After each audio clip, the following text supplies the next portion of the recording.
Good afternoon, everyone. Hello, am I audible?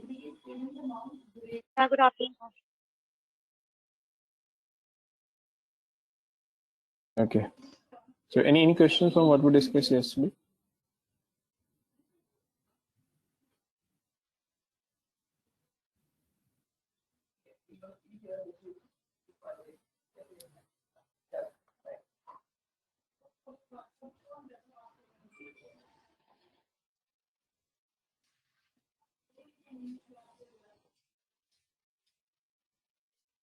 No.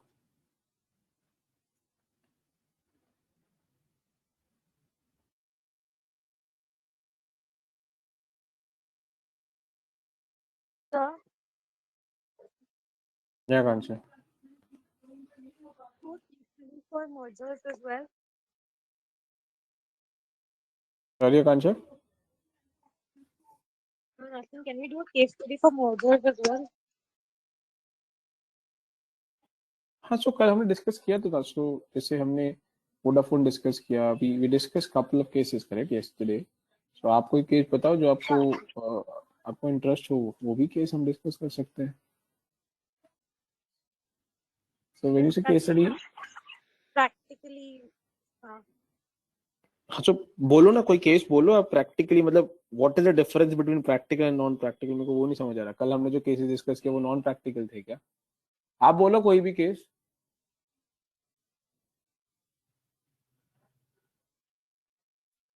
Tata coarse case पढ़ा है आपने? नहीं, टाटा कोर्स नहीं था. हाँ, तो टाटा कोरस केस पढ़ो, फिर वो डिस्कस करते हैं. और उसमें से मुझे बताओ कौन से पार्ट ऐसा है जो आपको नहीं समझ आया. टाटा कोरस का पेज तो आपके पोर्टल पे भी है, जो ये इमाटिकस का आपका लर्निंग पोर्टल है जिसपे आपको यूजर एक्सेस मिला हुआ है. LMS. हाँ, LMS. सो LMS पे टाटा कोरस का पूरा केस है, वो आप पढ़ो और फिर डिस्कस कर लेंगे. Okay, cool. कोई और केस पढ़ना है, कोई और पढ़ सकते हैं. टाटा कोर्स पढ़ लो, उस पर रेडीली सब कुछ आपको LMS में मिल जाएगा, तो आपको ज्यादा गूगल सर्च पे टाइम नहीं लगाना पड़ेगा.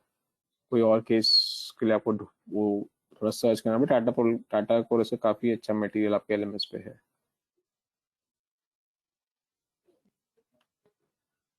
उसके अलावा कल हमने जो केसेस किए, हमने वोडाफोन आइडिया के बारे में बात किया. We discuss about Amazon Future Group का जो चल रहा है. We discuss about merge Maruti Suzuki का. सो हमने 2-3 केसेस कल डिस्कस करे थे, if I am not wrong. तो अब हमने जो फ्यूचर ग्रुप का और रिलायंस का और जो अमेजन का चल रहा है, वो जो डिस्कशन हमने करा, वो प्रैक्टिकल पार्ट नहीं था क्या? I am just trying to understand when you say practical side, what is the part that we discuss yesterday was not practical side. So we actually conducted proper Excel वाला हमारा toll charge वाला वैसे वाला practical I was thinking. कांशो, वो बहुत बड़ा है, correct. सो उतना टाइम ही नहीं है हमारे पास, तो इसलिए आपको एक फुल फ्लेज कराया है कि आप वो एक मॉडल फुल फ्लेज कर सको. उसका सेकंड वर्जन करना, उसमें तो कितना टाइम लगा. उसको सेकंड वर्जन करने जाएंगे ना, तो पता नहीं और कितना टाइम लग जाएगा. बट हैविंग सेड दिस, अगर आपको इंटरेस्ट है तो वो आप उस मॉडल के बेसिस पे कैलकुलेशन स्टार्ट करो. More than happy to guide you जो इंटरेस्ट है. बट अगर ऐसे वन ऑन वन दोबारा बनाने लगे तो बहुत टाइम लग जाएगा. इतना टाइम फिर बाकी पार्ट्स कैसे कवर करेंगे? Okay.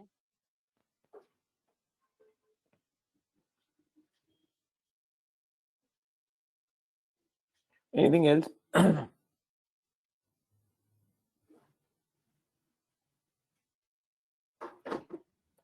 ठीक है. सो कल हमने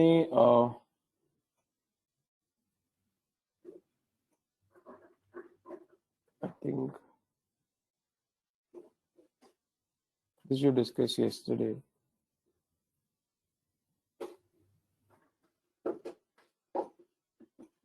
या, so private equity,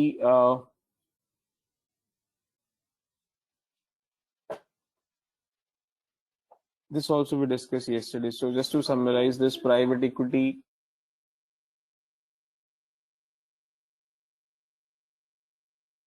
so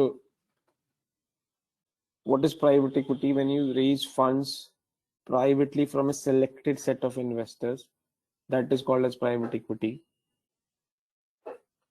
And अगर हमें इन्वेस्टमेंट्स रेज करने, हमें फंड्स रेज करने हैं, and then rather than coming out with an IPO or FPO, IPO or FPO is public offer. So you reach out to public at large and you raise funds. So rather than reaching out to public, you are reaching out to limited set of investors and raising funds. So that is called as private equity. Equity funds raised privately. उसके लिए क्या process is what we discussed yesterday. So first you gather information, then there's analysis, financial model जो आप लोगों ने किया, ठीक है, उसका पूरा analysis होता है whether you should invest or not, and once you decide yes it's a investable business, then you start marketing to the potential investors. जो HNI investors होते हैं, hedge funds होते हैं, उनको आप pitch करते हो. आकांक्षा कल तो कुछ hedge fund का कुछ बोल रहे थे, towards the end वो देखा था आपने? Has that sorted or you want me to explain that? मुझे भी याद आया जब मैंने hedge fund बोला, कुछ तुमने ही कल कुछ पूछा था, correct? Towards the end. मैंने वो जब आप समझा रहे थे I can't hear you very clearly. Yeah, sir. वो एक explanation में you were talking about hedge fund. So then I was again confused कि वो hedge fund है actually क्या? So वो clarify हो गया था. I'm not sure. Did we discuss or is that sorted or yet to be discussed? So you were like, we'll talk about it later. So I was like, okay. So what is hedge fund? So then let me explain that hedge fund. So hedge fund means, so it's like a mutual fund. So what is mutual fund? Mutual fund, so suppose let me pull up an Excel. So how does a mutual fund work? So let's assume there's an investor A, investor B, investor B, investor C, and so on. And each of these investors have very small savings, from 100 rupees, 200 rupees, another 100 rupees. So individually, these investors A, B, C has a very small investable amount. So अगर ये लोग 100 rupees जाके invest करना चाहते हैं, so it's very difficult to invest into, let's assume, stock जिसकी value, जिसका market price, let's assume एक stock X ले लेते हैं, उसका price let's assume 800 rupees चल रहा है. It's practically impossible if A has only 100 rupees saving, he or she will not be able to invest into that stock because the price is 800 rupees. ठीक है, ऐसे बहुत सारे इन्वेस्टर्स हो सकते हैं, करेक्ट, जिनके पास सरप्लस स्मॉल अमाउंट्स का हो. सो क्या एक फंड क्रिएट किया जाता है. सो व्हाट दे डू, और यहाँ पे एक फंड मैनेजर होता है, FM लिखा है मैंने, fund manager. So what these people do, ये अपना इंडिविजुअली यहाँ पे कंट्रीब्यूट कर देते हैं.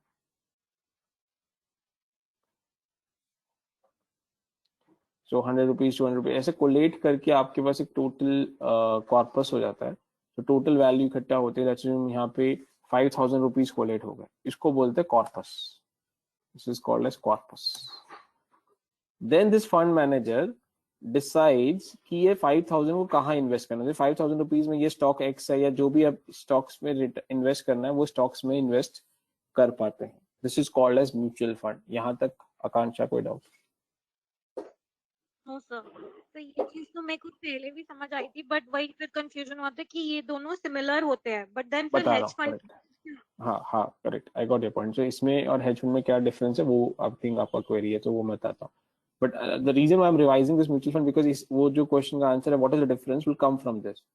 Now suppose this fund manager has invested in stock X, stock Y. ठीक है, अब ये स्टॉक एक्स एंड वाई से जो रिटर्न्स आएंगे, that returns will come back to this mutual fund, this fund manager, and the fund manager will deduct their fees, commission, their expenses, and जो remainder होगा वो सरप्लस वो return में से अपना कमीशन करने के बाद they will give back to these investors in a proportionate basis. ठीक है, Ekansh, this is mutual fund. इसमें कोई डाउट है तो बताओ.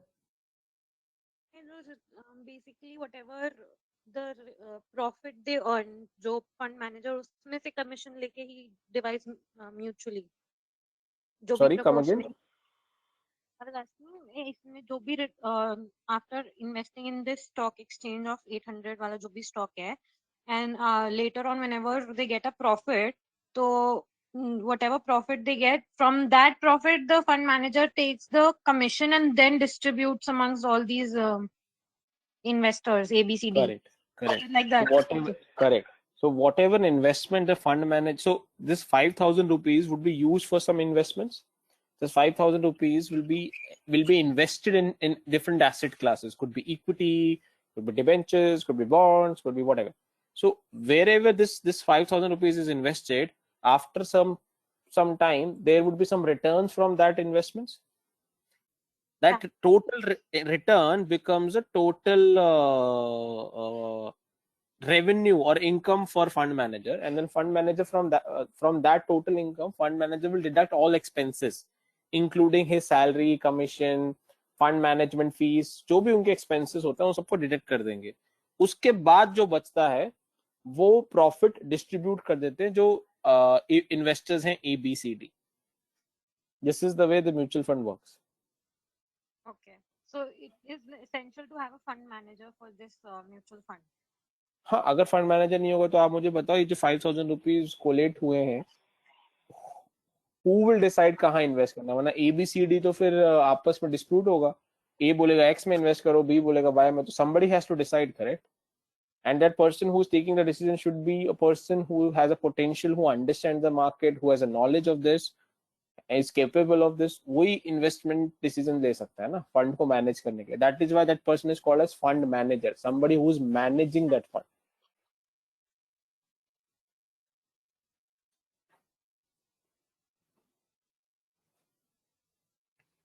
I can't show any doubt in this.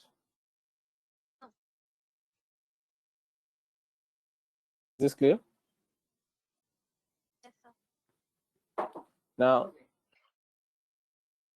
when mutual fund invests, there are certain restrictions on the mutual funds.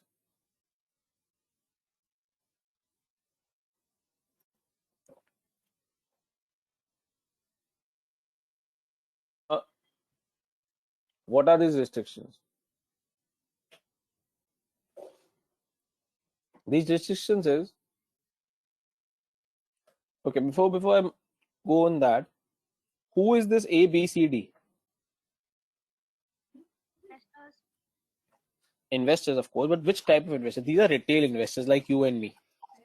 That is why they have a very small surplus amount, correct? Somebody, HNI is high net worth individuals, corporates, financial institutions, वो लोग नहीं है यहाँ पे. अगर वो लोग होते तो वो लोग थोड़ा छोटा छोटा अमाउंट कोलेक्ट करेंगे. Correct? These will be people, very small income group, retail investors, who most of the salaried people which have very small savings to invest. You agree with me that these are primarily would be retail investors? So now SEBI is the Security Exchange Board of India, which is a regulator in this capital market. तो वो उनका क्या view है कि ये small investors है, इनको ज्यादा रिस्क नहीं लेना है. These investors do not would for these investors high risk is not preferred, correct? Which is also makes sense because these are small investors जो होते हैं, जो small savings create करते हैं, उस small savings को बहुत ज्यादा risky investments में डालना is not a good strategy. So that's why these mutual funds work on certain restrictions कि आप जो भी पैसा इन्वेस्ट करोगे वो सब restrictions में है. Restriction means you should not take more risk. आप ज्यादा पैसा ज्यादा रिस्की क्लासेस में नहीं लगा सकते. तो वो सब रिस्ट्रिक्शंस में म्यूचुअल फंड वर्क करता है, सो दैट जो इन्वेस्टर्स हैं उनके लिए ज्यादा रिस्क नहीं है. Because if mutual fund starts investing in too much of risky class asset classes, then the underlying investors would in turn would be bearing that high risk. Is this clear, Akansha? Yeah. Now hedge fund. Now let's assume you have an HNI who's willing to take high risk. Now, this HNI would not be interested in putting money into mutual fund because he has an appetite to take a higher risk, and mutual fund is something which is not providing that. So for them, hedge fund comes in. Hedge fund exactly mutual fund की तरह work करता है, but the difference is the hedge fund जो होता है उन पे ये restrictions कम होती हैं या होती ही नहीं है. Sorry, the restrictions are on the lower side. Because the restrictions are on the lower side, they are able to take or invest into higher risky asset classes, and hence these investors generally go into that segment. इसमें retail investors भी होंगे HNI. कहाँ पे? देखो, hedge fund में जा सकते हैं, but try and understand वो generally नहीं जाते. उसके दो reasons है. First, hedge fund का जो टिकट साइज होता है, टिकट साइज मीन जो मिनिमम एलिजिबिलिटी क्राइटेरिया होता है वो जनरली बड़ा होता है, would be some few lakh rupees. So generally retail investor उतने few lakh rupees generally नहीं invest करना चाहेगा into that segment. There are some generally like 50 lakhs, 60 lakhs is the minimum investment size. That is first reason. Second, retail investors generally do not have higher risk appetite. So hedge fund में risk ज्यादा होता है और amount भी ज्यादा involve होता है, इसीलिए रिटेल इन्वेस्टर जनरली वहां प्रेफरेंस नहीं करते, वो म्यूचुअल फंड की तरफ जाते हैं. बट जो HNIs होते हैं जिनके पास ज्यादा पैसा होता है और जिनका रिस्क एपेटाइट ज्यादा होता है, ज्यादा सोफिस्टिकेटेड इन्वेस्टर्स होते हैं, वो जनरली हेज फंड की तरफ रूट करते हैं.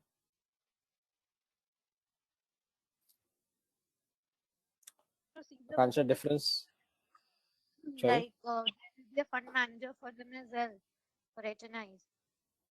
I can't hear you very clearly. I was asking hedge fund may the procedure will be the same for the HNIs, that their fund manager will be allocating the fund, or no? Procedure is same. Yeah, procedure is same. Exactly same. So everybody will invest, and then there would be a fund manager. Fund manager will invest that amount further, and whatever returns will come, the fund manager will deduct those expenses from that, and the leftover, if any, is being distributed to the investors. Process वैसे ही. Just that its only difference is their risk level. That's it. Yes, yes. वो बहुत बड़ा difference होता है. Yeah, obviously.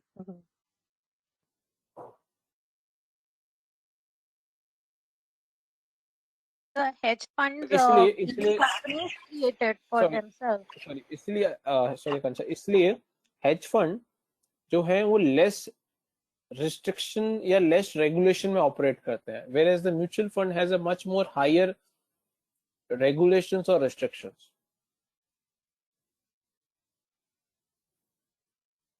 Yeah, you were asking something. I was asking, is this fund created differently in the companies as well? अगर किसी company ने fund create करना है, हेज फंड वो क्रिएट कर सकते हैं अपने इन्वेस्टमेंट के लिए. So for you to create a hedge fund or mutual fund, you need to take certain approvals from the regulator. It is not simple as that any company can stand and say I want to create a hedge fund. So try and understand the hedge fund and mutual fund is not created for your own money. The hedge fund is created because you want to take money from others. Yeah.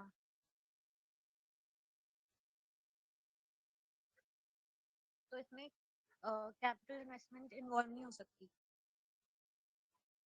किसका capital investment? किसी भी company का, if they want to create a hedge fund, वो अपना capital investment include कर लें. But फिर business कैसे चलाएगा? अगर लेट्स से अपना कैपिटल आपने रेज किया to run your business, if you put that capital into some hedge fund, how would you run the business?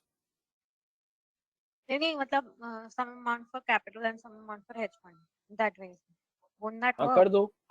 No, it will work, but you are taking the risk, correct? Just try and understand Suppose Reliance comes out with an IPO and Reliance says, give me money, I will expand my Jio business. Okay, you've given money in Reliance IPO, and the Reliance comes back to you and say, I have taken money from you, but I'm not putting into telecom sector, I will put it into hedge fund. Would you not feel cheated? Yeah.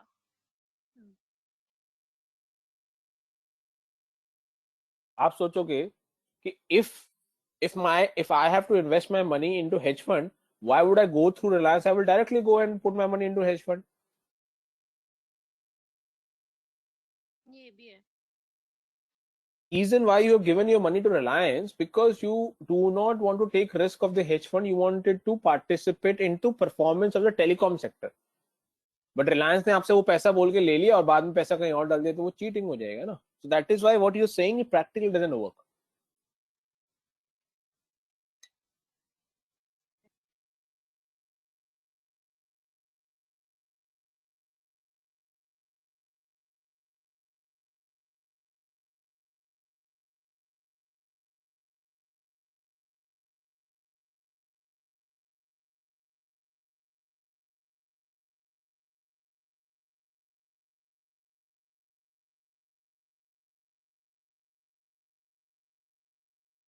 Can't shine any doubt.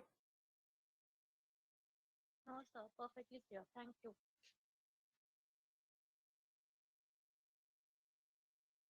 Now, are you clear with hedge fund and mutual fund and how these are, what are the similarities and what is the difference between these two?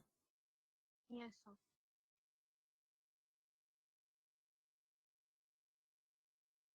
Ravesh, you have any doubt?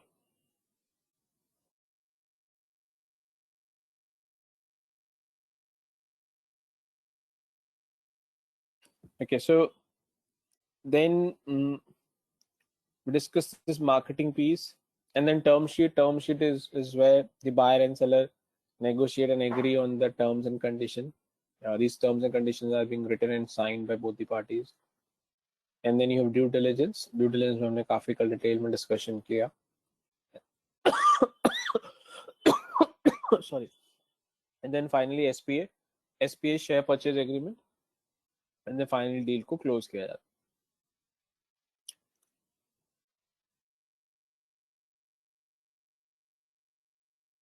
क्योंकि आपने एक startup का काफी advance modelling किया है, please ये दो slides important है, slide number 34 and 35, because if you will tell someone that you've done startup modeling, he or she will expect you to know this process also, कि funds कैसे raise होते हैं startup में. ठीक है, so that's the reason why I'm just spending a little more time on this slide 34 and 35. So please ensure when you revise this module, slide 34 and 35 आप note कर लीजिए. I'm not sure in terms of the slide numbers might be different in your the slides that you will see on a LMS portal, but this two slides where you will have an overview of the process of the private equity funding, these are the two slides that I want you to ensure that you understand well.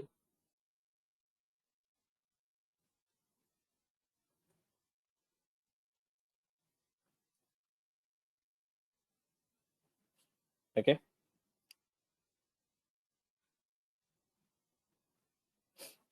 now let's understand a little more information about the due diligence. So let's assume due diligence is being done and scenario one, due diligence goes fine, everything is okay. Then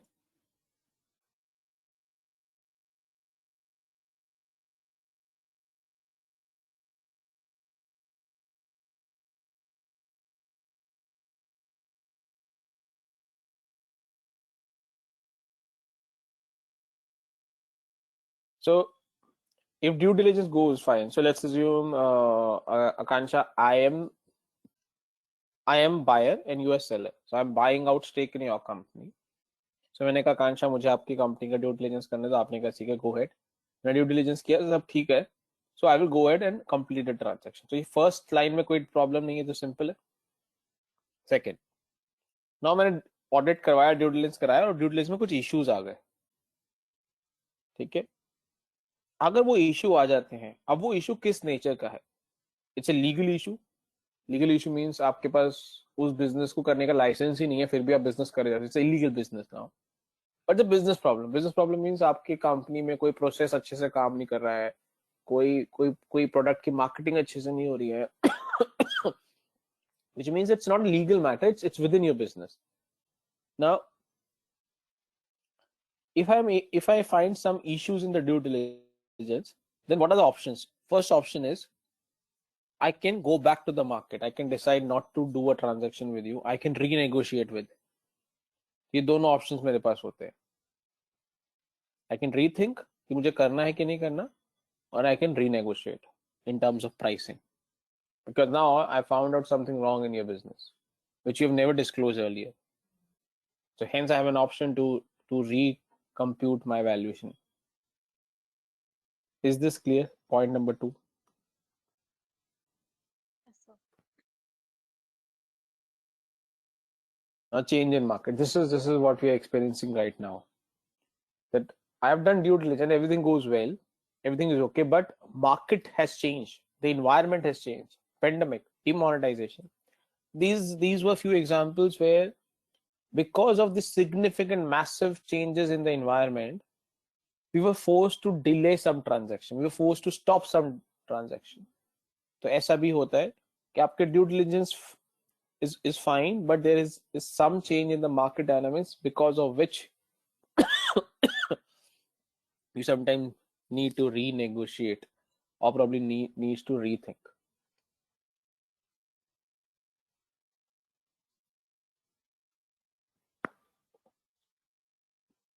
Is that clear?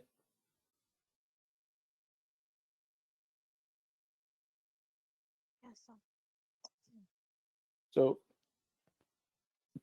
this again gives you more information about the due diligence. That I was expecting somebody to ask this question yesterday, but आप लोगों ने किसी ने पूछा नहीं कि sir what if अगर due diligence में हमें पता लगता है कि कुछ issues हैं, then what if, then what we do? So this second step or second point, second and third both, is an answer to that question. That if you get something which is significant or material enough for you as a concern or as an issue during the due diligence process, then you have a second option to rethink or recalculate or probably review your strategy.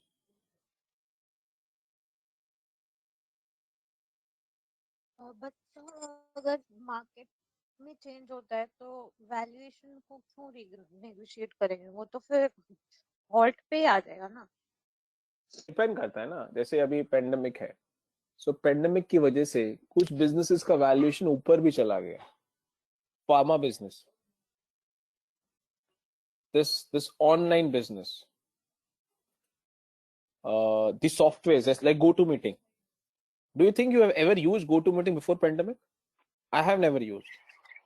Never. Now, but this because of pandemic, the need of these companies or the usage of these platforms has significantly gone up, correct? तो valuation आपको लगता नहीं इसकी change हो गई होगी?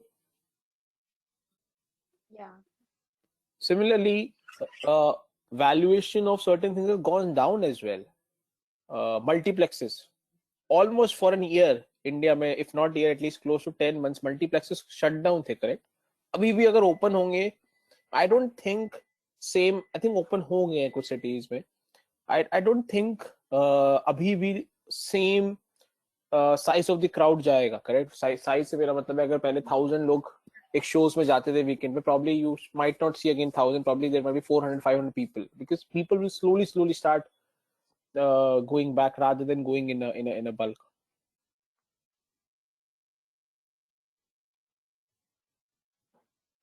So when there's a change in the market dynamics, it is very much possible that depending on the nature of the business, this might have some impact. Now that impact could be positive or negative, that depend करता है कि वो change in market parameters क्या है. Okay.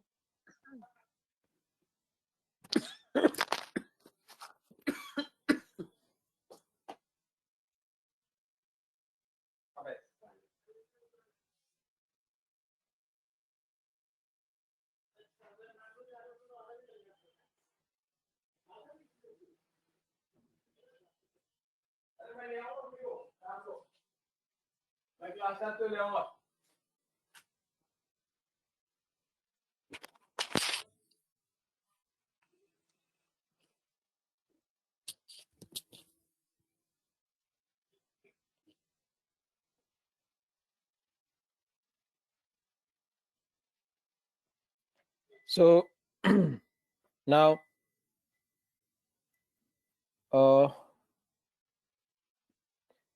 yeah, now in terms of the documentation. So again, this part is something which majorly is led by the legal advisor, but just you need to be aware from a process perspective.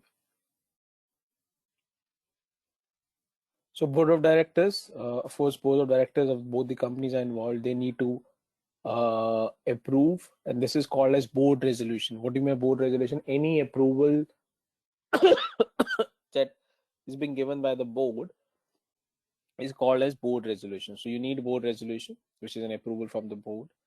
You need to pay stamp duty. Again, this depends from country to country, but there are certain regulatory statutory charges that you need to pay. Disclosure schedule. So buyer need to disclose all the information to the seller and vice versa. So those things. Then you want to do you want to disclose this information to media? आप अपने बाकी competitors को बताना चाहते हो, आप एक public announcement करते हो, तो वो सब चीजें कब करना चाहते हो, कैसे करना चाहते हो, वो सब भी प्लान किया जाता है.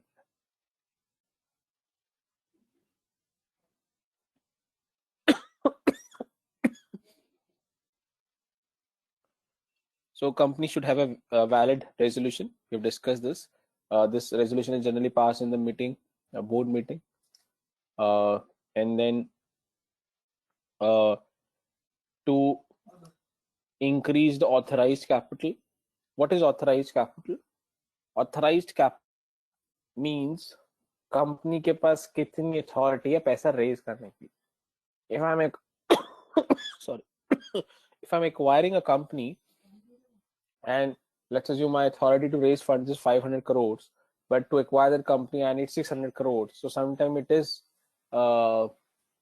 it happens that we need to pass an article of association or memorandum of association, MOA and AOA, through which you bring an amendment in the authorization capital, and hence you are able to raise more funds. So again, उसके लिए भी board का approval लगता है. ये रहा article of association, memorandum of association जो मैंने आपको बताया. बाकी जो भी approval, so for example banking sector में अगर एक बैंक दूसरे बैंक में स्टेक खरीदता है या एक्वायर करता है तो आपको आरबीआई का अप्रूवल चाहिए. So depending upon the industry, in certain industry you need approval from the regulator. So and then termination of shares, subscription, purchase, shareholders agreement. So different form of agreement. जैसे हमने share purchase agreement बात किया, India में generally वो sign होता है. तो share purchase agreement भी जब साइन होगा तो कौन साइन करेगा उसको? That board will be signing on that agreement.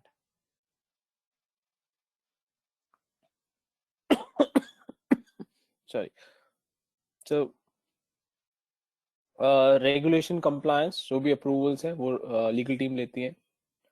ठीक है. अगर एक्वायर करते वक्त कुछ प्री कंडीशंस होते हैं, so for example some precondition could be कि आप हमारे इन एम्प्लॉयज को ही निकालोगे या इन एम्प्लॉयज को इतना पैसा पे करोगे. तो इस तरह की कुछ कंडीशंस होती हैं वो फुलफिल करी जाती हैं. शेयर परचेज एग्रीमेंट साइन होता है, वो हमारी बात हो गई. ये सब लीगल एग्रीमेंट्स डॉक्यूमेंट्स होते हैं जो एसपीए के साथ अटैच किए जाते हैं.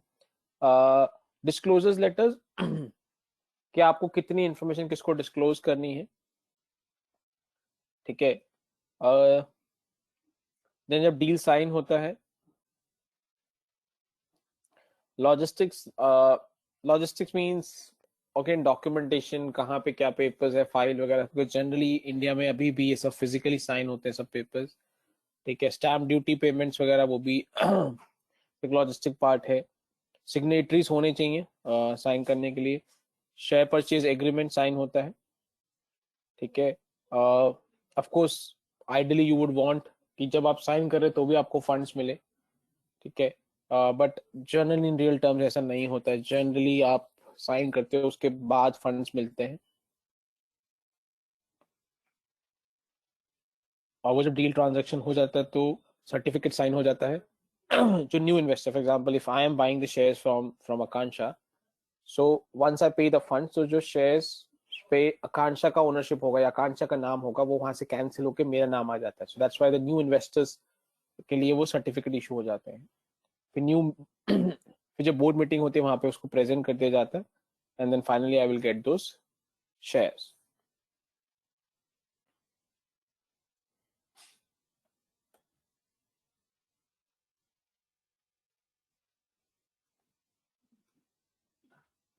कि मैंने बताया new investors to sign the certificate, जब मेरे पास वो सर्टिफिकेट आ जाएंगे तो मैं साइन कर दूंगा. ये अब नहीं होता है because now there is no concept of the physical shares, सब ऑनलाइन होता है, तो साइन वगैरह करने की जरूरत नहीं होती है, ऑटोमेटिकली मेरे डीमैट अकाउंट में क्रेडिट हो जाता है. डीमैट अकाउंट मैंने बताया हुआ पहले, correct? What is demat account? Have we discuss what is demat account? Yes, sir. Okay. So demat account is an account जहां पे आप अपने सिक्योरिटीज को इलेक्ट्रॉनिक फॉर्म में रखते हैं. और जब फाइनल डील क्लोज हो जाता है तो अगर आपको आरबीआई का अप्रूवल लेना है या आरबीआई को वापस नोटिफाई करना है, पेमेंट हो गया, सर्टिफिकेट टैक्स वगैरह कुछ है, मीडिया में अनाउंसमेंट करना है, पब्लिक अनाउंसमेंट करना है, तो वो सब एक समरी, प्रेस में समरी रिलीज करी जाती है. चैलेंजेस जो जनरली प्रॉब्लम क्रिएट करता है, legal hassles. Reliance Future Group best example, it's a legal battle now, correct? So वो डील अभी स्टक हो गई है. मिसमैच इन रिजल्ट्स, दोनों कंपनीज के रिजल्ट्स मैच नहीं कर रहे, एनालिसिस मैच नहीं कर रहे, डिसएग्रीमेंट्स हो जाते हैं. Suppose I am interested in buying the company but Akanksha is not willing to sell the company, तो दोनों इन्वेस्टर्स, जो प्रीवियस इन्वेस्टर्स हैं, जो भी होल्ड करते हैं, वो डिस्प्यूट क्रिएट कर सकते हैं. तो ये सब रीजंस की वजह से आपके चैलेंजेस आते हैं. Any question?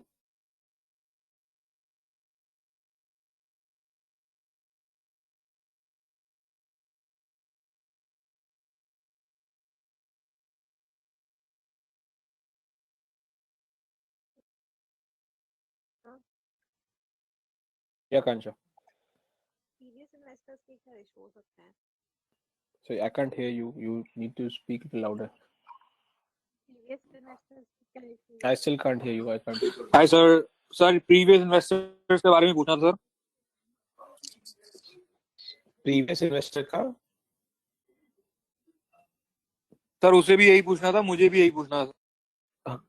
If you're able to hear आकांक्षा का क्वेश्चन तो एक बार रिपीट करोगे मेरे लिए, because I was not able to hear her clearly.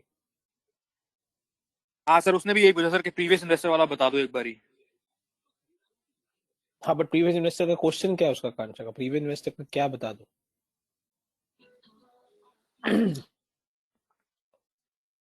Sir मतलब व्हाट काइंड ऑफ हैसल और what kind of obligation come. Okay.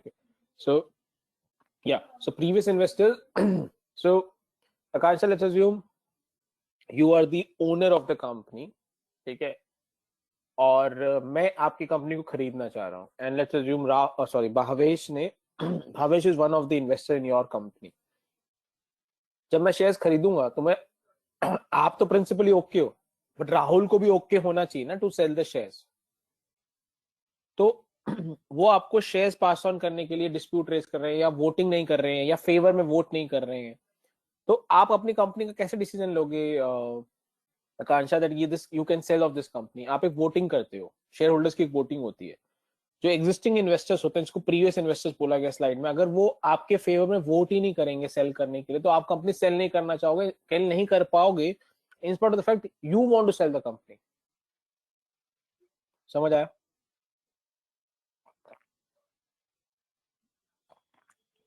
Yeah. Akanksha? Yes, sir.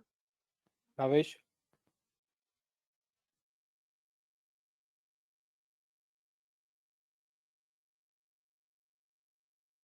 Bhavesh, is that clear?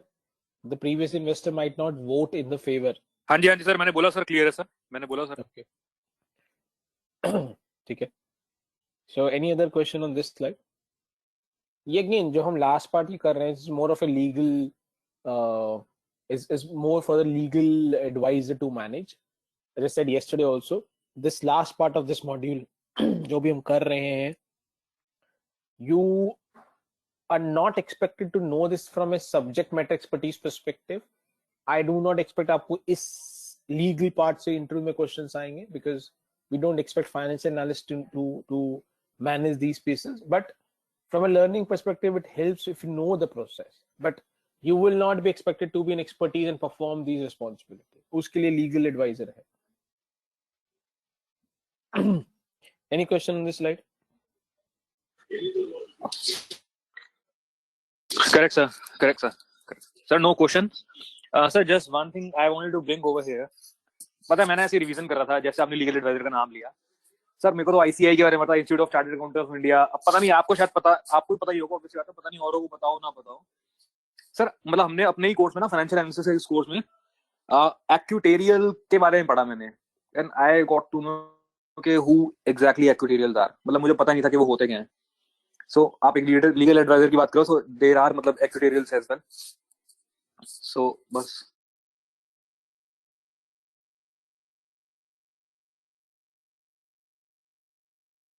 अब इस रिपीट करेंगे एक बार। I heard you saying ICICI Bank, उसके बाद एक्यूटेरियल जो होते हैं। नहीं सर, मैंने आईसीआईसीआई बैंक मैंने सर बोला, जैसे मतलब आपने बोला ना लीगल एडवाइजर्स की टीम होती है, ऐसे ही मैंने बोला सर कि एक मतलब जैसे हम लोग फाइनेंशियल एडवाइजर्स की टीम है, हम लोग लीगल एडवाइजर्स की टीम है, ऐसी एक्यूटेरियल्स की भी एक टीम होती है, people who are into pension and calculation, बहुत tough mathematical calculation and statistical calculation जो होती हैं। सर मतलब इस कोर्स में मैंने पढ़ा, उसके बारे में मुझे पता चला, तो मतलब आपको ही पता होगा सर, मेरे को तो आज तक सिर्फ सीएस के बारे में पता था, सीडब्ल्यू के बारे में पता होगा ज्यादा, लेकिन एक्यूटेरियल्स भी होते हैं मतलब, and there is a institute in India for that as well. Correct, पुराना है ये काफी, ऐसा it's not a something new. So for example, अगर मैं सिंपल हाँ सर, बिल्कुल हो सकता है सर। अगर आपको एक इंश्योरेंस प्रोडक्ट लेना है, ठीक है, so जब आप insurance policy, let's assume you want to buy insurance, let's assume you're buying insurance from, let's assume, ICICI Lombard. So ICICI Lombard आपको एक इंश्योरेंस पॉलिसी, एक प्रीमियम कंप्यूट करके बताती है, आपकी एज, आपकी हेल्थ, डिपेंडिंग आपको कौन सी पॉलिसी लेनी है। अगर आपको मेडिकल पॉलिसी लेनी है, so let's take an example of medical policy, आपको मेडिकल पॉलिसी लेनी है, तो आपकी जो पॉलिसी का प्रीमियम है, आपने लिया मेडिकल पॉलिसी, कभी देखा है आपने, कौन सा पॉलिसी रिसेंटली आपने देखा, उसी एग्जांपल समझाता हूं, आपको समझ जाना। सर मैं तो रिसेंटली एलआईसी की वो खरीदी थी 926, शायद 926 थी, अगर आपको 926 के बारे में पता हो। हाँ, वो मेरे ख्याल जीवन हाँ, जीवन सरल जो होती है। सो इसमें अगर आप वो देखोगे, तो आपने जो पॉलिसी किया होगा, आपको एक प्रीमियम दिया होगा एलआईसी ने, तो प्रीमियम कैसे कैलकुलेट होता है, वो ये एक्चुअल होते हैं जो कैलकुलेट करते हैं। तो ये एक स्टैटिस्टिकल मैथमेटिकल कैलकुलेशंस के थ्रू आता है कि आपकी एज इतनी है, आपकी हेल्थ की कंडीशन ऐसी है, तो क्या प्रोबेबिलिटी है कि आपको इतनी बार हॉस्पिटलाइज होना पड़ेगा, और इतनी बार हॉस्पिटलाइज होगा तो कितना प्रीमियम होना चाहिए, ये कंप्यूटेशन करके ये लोग आते हैं। सिमिलरली पेंशन्स पे होते हैं। तो जितने भी इस तरह के ये प्रोडक्ट्स होते हैं जिसमें रिस्क को कवर करके प्रीमियम कंप्यूटेशन होती है, वो सारा ये लोग करते हैं।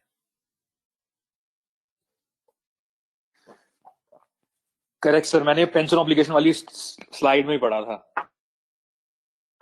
कल, I was going through pension obligation वाली स्लाइड, तो उसमें आपने बताया था कि पेंशन कैलकुलेट होती हैं।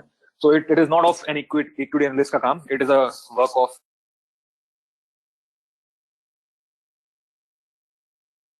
It's not an equity analyst work.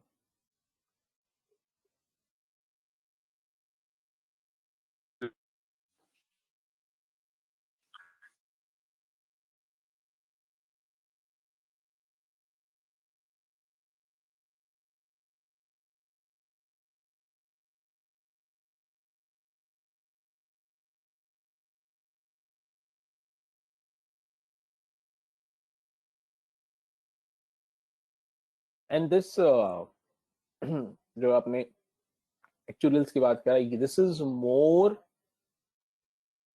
more heavier towards it's not towards the analysis side, it's more towards the mathematical calculation. उसमें analysis कम होता है, सारा mathematical calculations होता है. Correct sir, correct. Statistical, mathematical. कल मैंने मतलब पढ़ा उसके बारे में 10 मिनट सर, गूगल पे सर्च करके. It's a statistical study to understand how premiums are calculated, how pensions are calculated. उसका statistical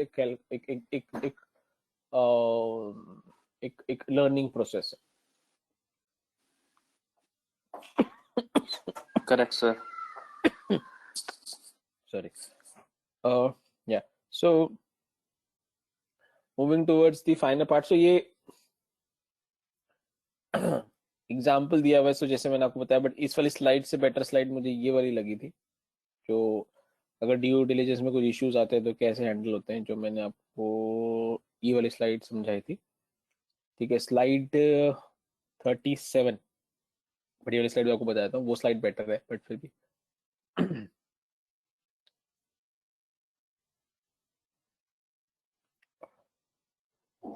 सो ये एक एग्जाम्पल के थ्रू बता रखा है. तो फॉर एग्जाम्पल एक हॉट डील है. Why it is called as hot deal? Because 5 term sheets हैं टेबल पे. What does this mean? 5 लोग इंटरेस्टेड है पैसा लगाने के लिए. There is one company who wants to sell, but there are 5 buyers on the table. That's why it's a hot deal. ठीक है. अब जब ज्यादा बायर्स एंड सेलर्स होते हैं तो क्या होता है? प्राइस डिस्कवरी अच्छी होती है. आप उन 5 में से किसी 2 को शॉर्टलिस्ट करते हो और उनसे डिस्कशन करते हो. तो आपने फंड ए और फंड बी करा, और आपके पैरामीटर चूज करने के क्या है? Sorry, the parameter could be कौन ज्यादा पैसा दे रहा है. That could be one parameter. Another parameter could be आप नेम से जाते हो कि अच्छा ये पैसा कम भी दे रहा है बट ये ज्यादा बड़ा नाम है, ज्यादा इसका past performance is much better. Historically this company has shown much better performance, so you will go with that. So you need to decide which parameter, basis which parameter you want to take that decision. So basis these, let's assume you decide fund A. ठीक है, that's the process that you follow for choice of the fund. but ये तब होता है जब एक से ज्यादा buyer available होता है. अगर आपके पास है ही एक, तो this entire process is not relevant for you. Then you do due diligence.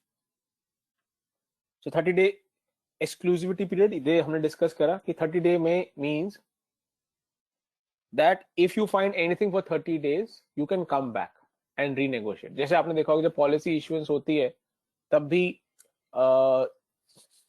Medical insurance में मैंने देखा है कि जब आप पॉलिसी इशू कराते हो तो आपको जो इंश्योरेंस कंपनी होती है 30 डे का पीरियड देती है कि अगर आपको पॉलिसी इशू होने के बाद 30 डे में पॉलिसी अच्छी नहीं लगी तो आप पॉलिसी को रिटर्न कर सकते हैं, नहीं you will get the premium back. So exactly ये भी वही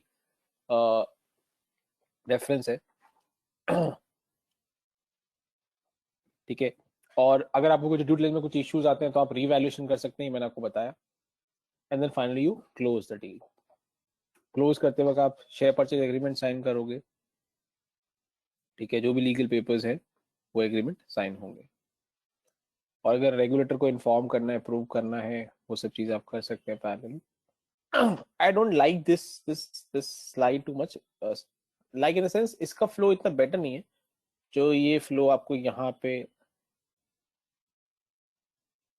जो प्रीवियस स्लाइड है ये वाला स्लाइड में आई थिंक बेटर. बट ठीक है, मैंने आपको फिर भी ये वाला बता दिया कि इन केस. सॉरी. हाँ जी, any question on this slide?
No doubts in this.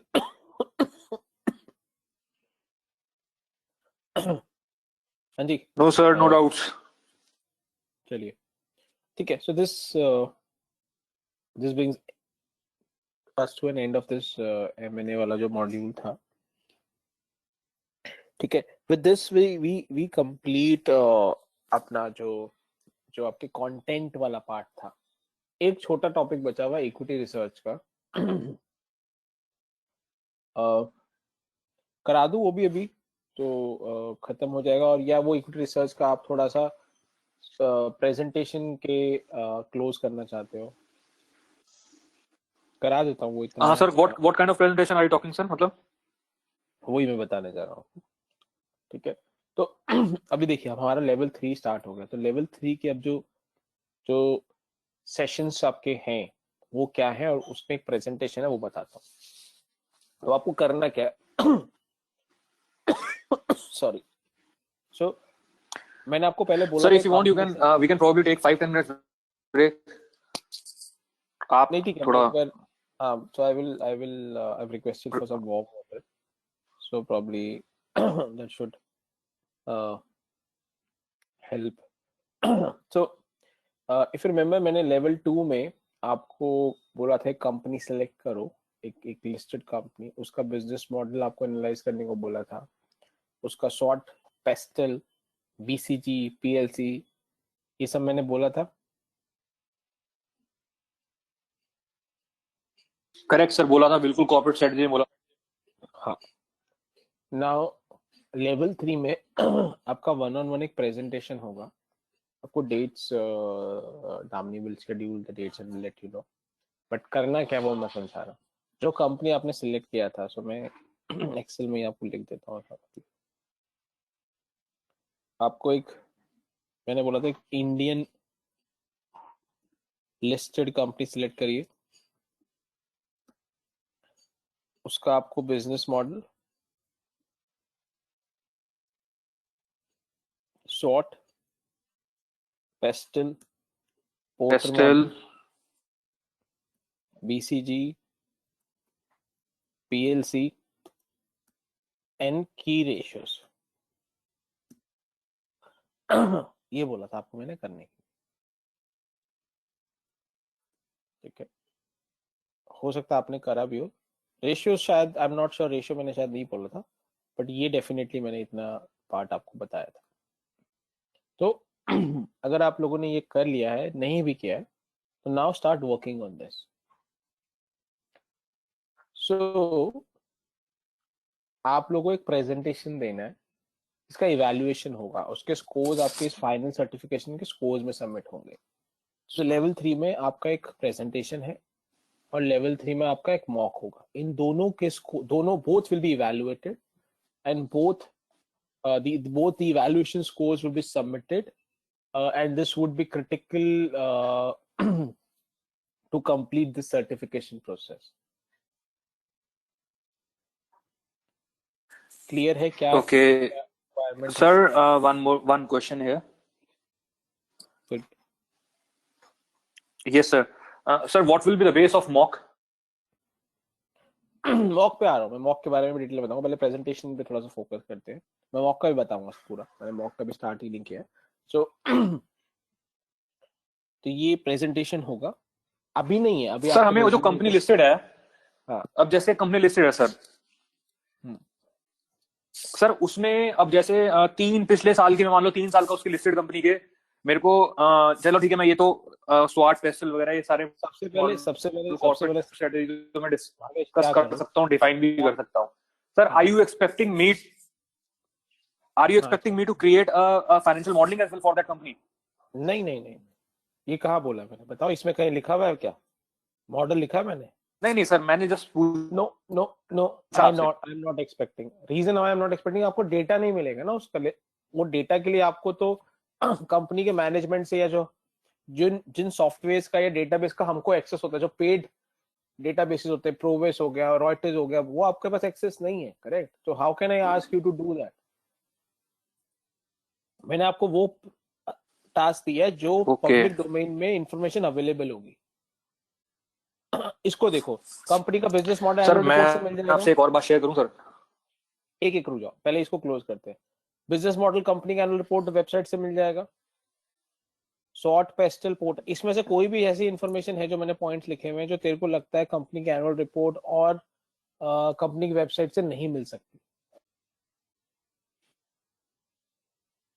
Bhavesh. Sir मैं वही आपसे कहना चाह रहा था सर, मैंने गूगल पे अपना सर्च स्टार्ट कर दिया है। I have started searching for companies database and everything, and I don't want to name the companies because मेरी कंपनी को चुरा लेगा कोई, इसलिए मैं उसका नाम नहीं लूंगा सर कंपनी का।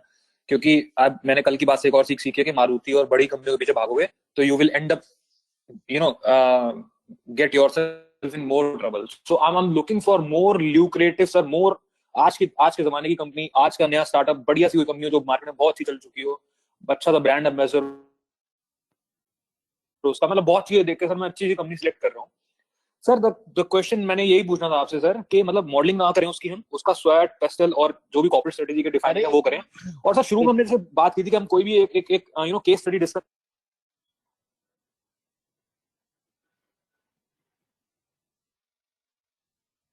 हाँ भावेश, गो अहेड। तो सर मैं यही कह रहा था कि जैसे शुरू में हम लोगों ने डिस्कशन करी थी सर कि मतलब हम लोग अपना कोई भी कंपनी उठाते हैं उनके ऊपर हम डिस्कशन करना स्टार्ट करते हैं, जैसे अपना स्टारबक्स होगी, मैकडी हो गया, कोई भी मतलब एफएमसीजी से रिलेटेड कंपनी, कई बार आपने एग्जांपल दिया एफएमसीजी उठाओ, रिफाइनरी मत उठाना, ऑयल कंपनीज मत उठाना, पेट्रोलियम मत उठाना, एफएमसीजी उठाओ, ट्रैवल उठाओ, टूरिज्म उठाओ, कुछ भी उठाओ। तो सर ये एक इंडस्ट्री को उठाना, उसका मॉडलिंग, ये कॉर्पोरेट स्ट्रेटेजी करना एक अलग चीज है, और एक ब्रांड को उठाना जैसे स्टारबक्स को उठाना, उनका बिजनेस मॉडल समझाना, इज दैट डिफरेंट? मतलब ये दो अलग टास्क हैं कि मैं कल को बोलूं कि मैंने एक केस स्टडी करी है लेट्स सपोज मारुति पे, तो और मैं ये भी बोल सकता हूँ कि मैंने एक केस स्टडी स्टारबक्स पे भी करी है कि what is their input, what is their processing and what is their output, and how their business model and fundamental works.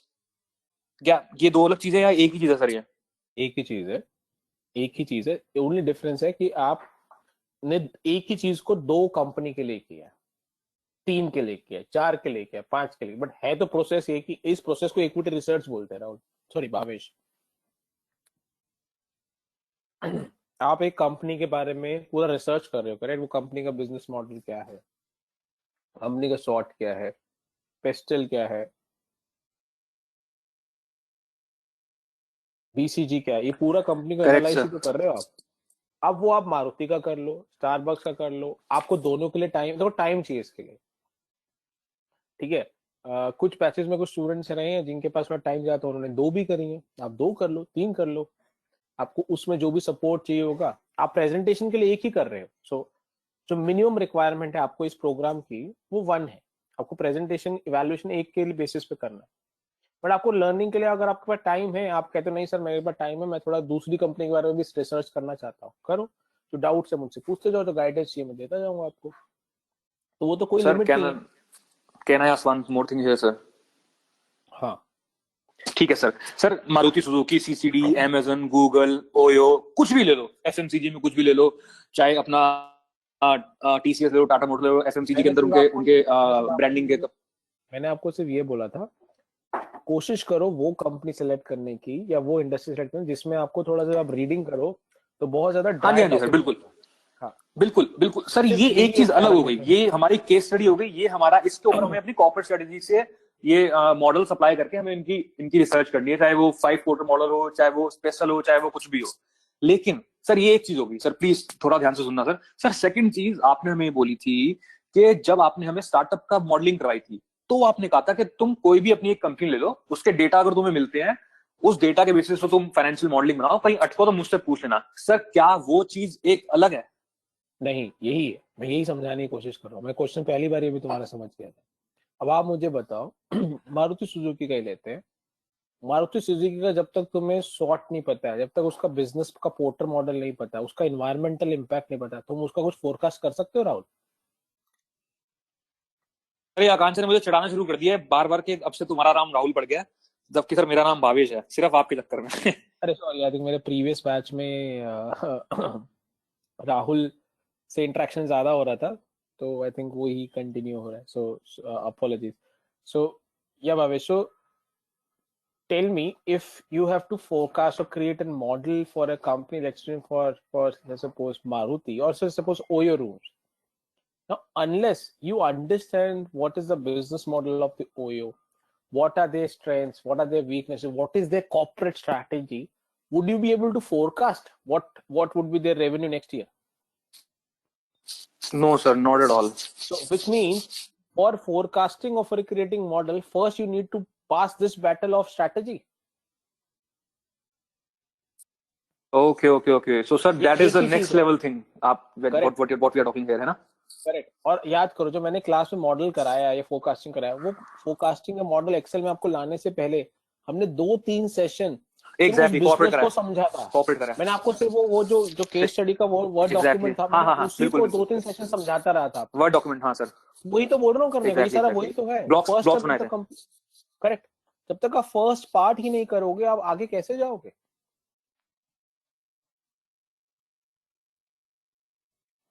कि वही पार्ट ठीक है, है सर. सारा. Sir, Bhavesh.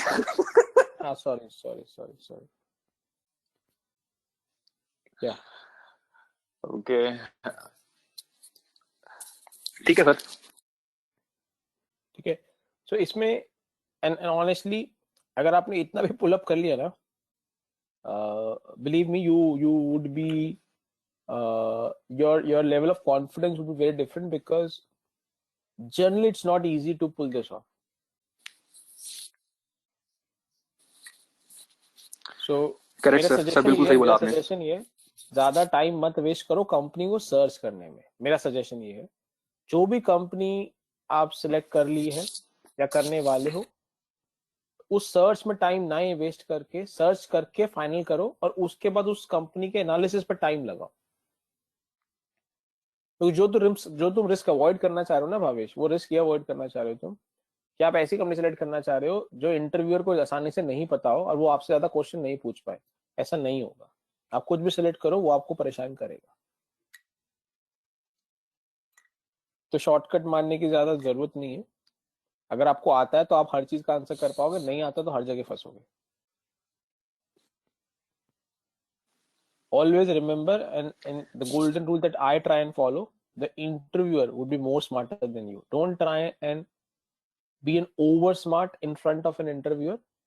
Be confident, don't be over smart as far as the interview process is concerned.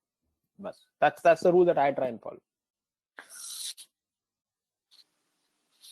Sir, when we talk about confidence ना, ठीक है, अब जो आपने what you have told us or what we have been taught us, like what we have been taught from day one, ठीक है, that is very much clear, and once we started revising that, once we start revising that, sir, so sir, you know, the confidence comes up automatically. But sir, when I go to the newspaper वाला section ना, sir, कि there are इतनी सारी चीजें sir, मतलब जिसको देख के लगता है यार न्यूज़पेपर के मामले में तो अभी हम बहुत पीछे हैं. एंड सर वही चीज सोचता हूँ कि यार कल को इंटरव्यू में ना कुछ ऐसा ना हो जाए, क्योंकि जो आपने पढ़ाया सर उसको तो मैं ऐसा मतलब कर लूंगा कि हाँ ठीक है, I will be able to I will be very much confident on that part, क्योंकि मुझे पता है जब अगर मैं इसी चीज को फॉलो करता हूँ कि क्या मैं उस चीज को किसी और को समझा पाऊंगा, तो वो होना चाहिए. अगर मैंने उसे समझा दी तो वो खुश हो जाएगा सामने वाला बंदा. लेकिन सर वही न्यूज़पेपर वाली जो कॉन्फिडेंस की बातें आती है ना सर, न्यूज़पेपर बड़ा मतलब बहुत चीजें हैं सर, नई जो इतनी नई चीजें हैं, मतलब पूछो ही मत सर. जब मैंने स्टार्टिंग में पढ़ना शुरू किया था मुझे पता ही था कि एक शेयर दोनों स्टॉक एक्सचेंज में ट्रेड हो सकता है. एक जगह एचडीएफसी 3,000 रुपए का, एक जगह एचडीएफसी 1,500 का है, चाहे एनएससी हो, चाहे एनएससी हो, चाहे बीएससी हो. उसके अलावा बहुत सारी चीजें मैंने आपसे शुरू में ही पूछी सर. उस चीज को देखे ना थोड़ा कॉन्फिडेंस जो होता है सर, वो मतलब थोड़ा सा वैसा सा हो जाता है सर, कम हो जाता है. That is obvious, correct. वो मेरे साथ भी हुआ, सबके साथ होता है जब हम कोई भी चीज नई स्टार्ट करते हैं. ठीक है. सो फॉर एग्जांपल, तुझे ड्राइविंग आती है? हाँ जी सर. यस. तू क्या ड्राइव करता है, 4 व्हीलर 2 व्हीलर? Sir both. ठीक है. तो 4 व्हील, अगर तूने जब कार फर्स्ट जब ड्राइव करनी सीखी थी, वर यू इक्वली कॉन्फिडेंट जितना आज कॉन्फिडेंट है तेरे को? नहीं सर, बिल्कुल भी नहीं. वो प्रोसेस के थ्रू तू गया ना, तूने प्रैक्टिस करी, लर्निंग करा, जो भी तूने मेथोडोलॉजी चूज करा, और धीरे धीरे वो कॉन्फिडेंस बढ़ना शुरू हुआ. Correct sir. So same correct चीज सर, है, बिल्कुल करेक्ट। उस लो कॉन्फिडेंस से डरने की जरूरत है, मोटिवेट होना है कि करेक्ट सर। आपका लो कॉन्फिडेंस है, इसका मतलब ये है अभी आपको उसमें काम करना है। अगर काम नहीं करोगे तो डरने की जरूरत है। अगर तुम्हारा इंटेंट है कि ठीक है काम करना बाकी है, तो I will do work on this, I will read more, I will spend more time, it is possible कि बाकी लोगों का वो कॉन्फिडेंस 2 दिन में आए, आपका 4 दिन में आ जाए। बट वो कॉन्फिडेंस इंक्रीज होगा ना, आपके पास भी उतना ही ब्रेन है जितना मेरे पास है, जितना सबके पास है। मैंने को भी स्टार्टिंग में जो भी कोई टॉपिक नया पढ़ना स्टार्ट किया या जब जर्नी स्टार्ट की थी, तब मुझे भी चैलेंज था, मेरे को भी नर्वसनेस थी। When I started appearing for my CFS और एमबीएस, मुझे भी यही चैलेंजेस थे। तो वो तो सबके साथ रहेगा, तो उससे ज्यादा डरने की जरूरत नहीं है। फिर फोकस शुड बी कि ठीक है, जैसे जैसे स्लोली एंड स्लोली वो कॉन्फिडेंस ऊपर जाएगा, फील मोटिवेटेड कि यस इम्प्रूवमेंट हो रहा है। Of course you probably might not have reach to the last step, ठीक है। सो अगर on a scale of 0 to 10 है और 10 लास्ट स्टेप है, तो अगर आप 0 पे खड़े हो, तो if you consistently work you will realise after some days और few weeks you will be reaching at .2, फिर देन .3, .4, वो जर्नी स्टार्ट हो जाए, वो इंपॉर्टेंट है। बस ग्रोथ होना शुरू हो जाएगा। Correct sir. सर एक चीज बट और I wanted to bring here is के रुको, मैं इंपॉर्टेंट क्वेश्चन ये पूछता हूँ। जिस दिन से ये प्रोग्राम स्टार्ट हो उस दिन से तुम कंसिस्टेंटली अच्छे से न्यूज़पेपर रोज पढ़ रहे हो? हाँ या ना में जवाब देना मुझे। मुझे कुछ ज्ञान नहीं सर चाहिए, सितंबर में न्यूज सिर्फ हाँ या ना में जवाब देना। अगर कोई और आंसर देने वाला है तो I am not interested. Sir not from starting, तो आंसर इज honestly नो और not from yes? starting but later on. Yes और नो, यस और no. yes sir, yes sir. तो ठीक है, अगर यस है तो you should be happy about this कि आप पढ़ रहे हो।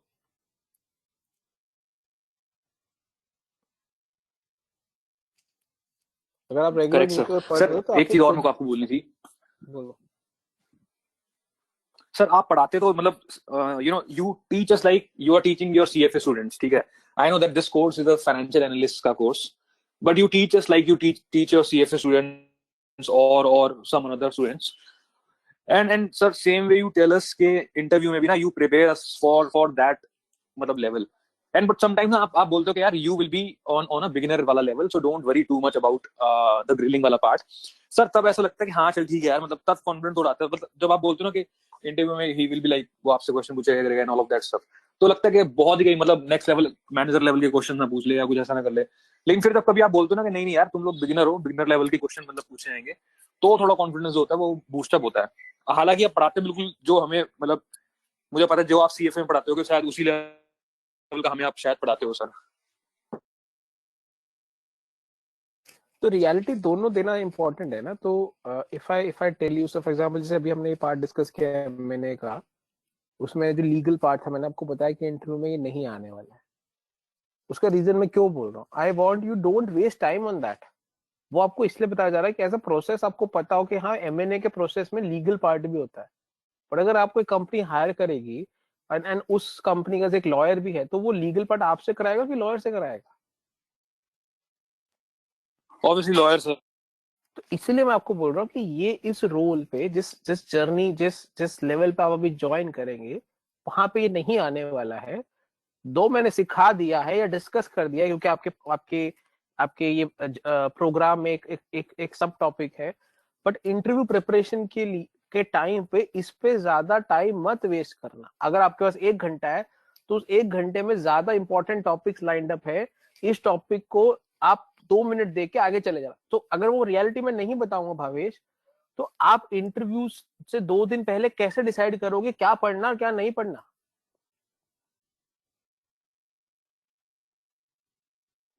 Correct sir. तो इसीलिए वो आपको बता रहा हूं कि ये चीज इंपॉर्टेंट है इंटरव्यू के लिए।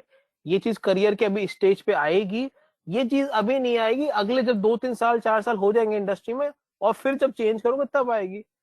सो मुझे लगता है कि वो देने से आपको ये हेल्प हो रहा है कि हाँ एक बार तो सब चीज पढ़ ली, बट जब हम इंटरव्यू की तैयारी करेंगे किस चीज को कितनी प्रायोरिटी पे तैयारी करना है। बिकॉज आपके लिए देखो चैलेंज बता रहा हूँ क्या होने वाला है। जैसे ये खत्म होएगा ना, आपका प्लेसमेंट प्रोसेस जब स्टार्ट होगा, आपको बोला जाएगा कि कल इंटरव्यू है इस कंपनी के साथ, यहाँ पे चले जाओ या वीसी है। आप पागल हो जाओगे, बिकॉज आधे दिन में क्या पढ़ो क्या नहीं पढ़ो आपको समझ ही नहीं आएगा। आपको लगता है आधे दिन में या एक दिन में आप तीनों लेवल पढ़ पाओगे? रिवाइज नहीं कर पाओगे आप। सर मैं एक बात बताऊं आपको, जिस तरीके से आपने पढ़ाया है ना, मतलब और उस तरीके जैसे मैं और आकांक्षा मतलब उसे हम लोग फॉलो कर रहे हैं आप रिवीजन के टाइम पे, I must tell you sir that we are very much confident कि हाँ भाई हम उसे अच्छे से एक बार ही देखेंगे, हमें सब कुछ याद रहेगा। तो अच्छी बात है। बट मैं ये बोल रहा हूँ कि इतना ज्यादा कंटेंट है ना राहुल, आपको इंटरव्यू की जब कॉल आएगी और उसमें इंटरव्यू की कॉल का जब नोटिफिकेशन आया है और जब एक्चुअल इंटरव्यू है, अगर उसमें ज्यादा टाइम गैप नहीं है, एक दिन के टाइम गैप है, तो आपको ऐसा डिसीजन लेना पड़ेगा, अच्छा यार ये तो अभी इस जॉब के लिए इतना इंपॉर्टेंट नहीं है, ये वाला मैं कम देखता हूँ, ये ज्यादा इंपॉर्टेंट है, ये ज्यादा देखता हूँ। वो डिसीजन के लिए हेल्प करने के लिए मैंने आपको वो प्रायोरिटी बताता रहता हूँ कि ये ज्यादा इंपॉर्टेंट है, ये कम इंपॉर्टेंट है, वो रीजन है या वो स्ट्रैटेजी है जिससे मेरे बच्चों को हेल्प हो जाए उस डिसीजन मेकिंग में। इसका मतलब ये नहीं कि वो करना नहीं है, इसका मतलब ये कि कर तो लिया है हमने, वो अभी कितना इंपॉर्टेंट होगा इस वाले रोल की प्रिपरेशन के लिए, इस वाली जॉब की प्रिपरेशन के लिए। ठीक है सर।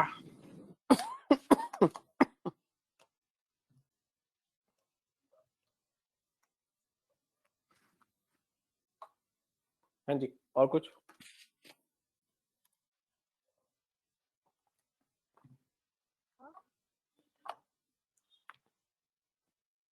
या कांक्षा? हमें बिजनेस राइटिंग और रिसर्च राइटिंग भी करनी है क्या? नहीं, तो हम इसी पे बात कर रहे थे। आपको रिपोर्ट नहीं लिखनी, आपको ये एनालिसिस नहीं, ये इंफॉर्मेशन गैदर करके आपको एक प्रेजेंटेशन बनानी है, एक पावर पॉइंट प्रेजेंटेशन बनानी है। आपका एक पावर पॉइंट का भी मैं बताऊंगा कैसे बनाते हैं। आपको एक पावर पॉइंट बनाना है और उस पावर पॉइंट का आपको एक प्रेजेंटेशन देना है। आपको 25 मिनट्स मिलेंगे इंडिविजुअली। सो भावेश को 25 मिनट्स मिलेंगे, आपको 25 मिनट्स मिलेंगे, और उस 25 मिनट्स में आपको प्रेजेंटेशन देना है, मतलब अपना ये सब चीजें मुझे समझाना है, प्रेजेंट करना है, ठीक है। और फिर आपका Q&A होगा और उसके बेसिस पे आपको स्कोर्स या इवैल्यूएशन होगा। कोई भी रिपोर्ट नहीं करना है, रिपोर्ट नहीं बनानी है, प्रेजेंटेशन बनानी है।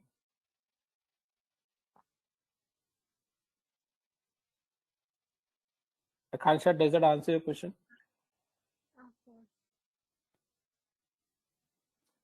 तो ये प्रेजेंटेशन के रिलेटेड डाउट कुछ है तो पूछे before I go to mock.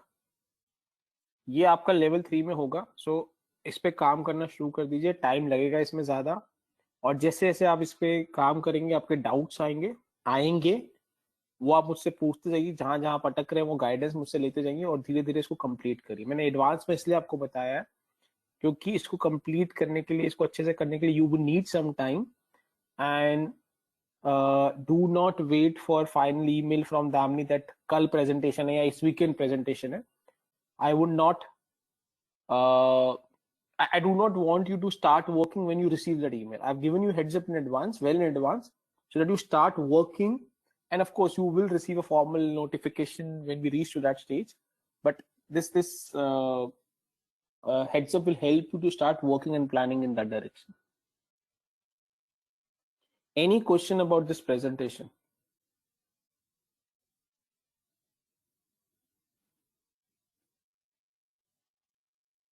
No sir. ठीक है, सो लेवल 3 में ये बाकी है, ये टुवर्ड्स द एंड में होगा। अब इसके बाद जो हमारे नेक्स्ट वीक से सेशन स्टार्ट होंगे, रेज्यूमे प्रिपरेशन के सेशन स्टार्ट होंगे, ठीक है।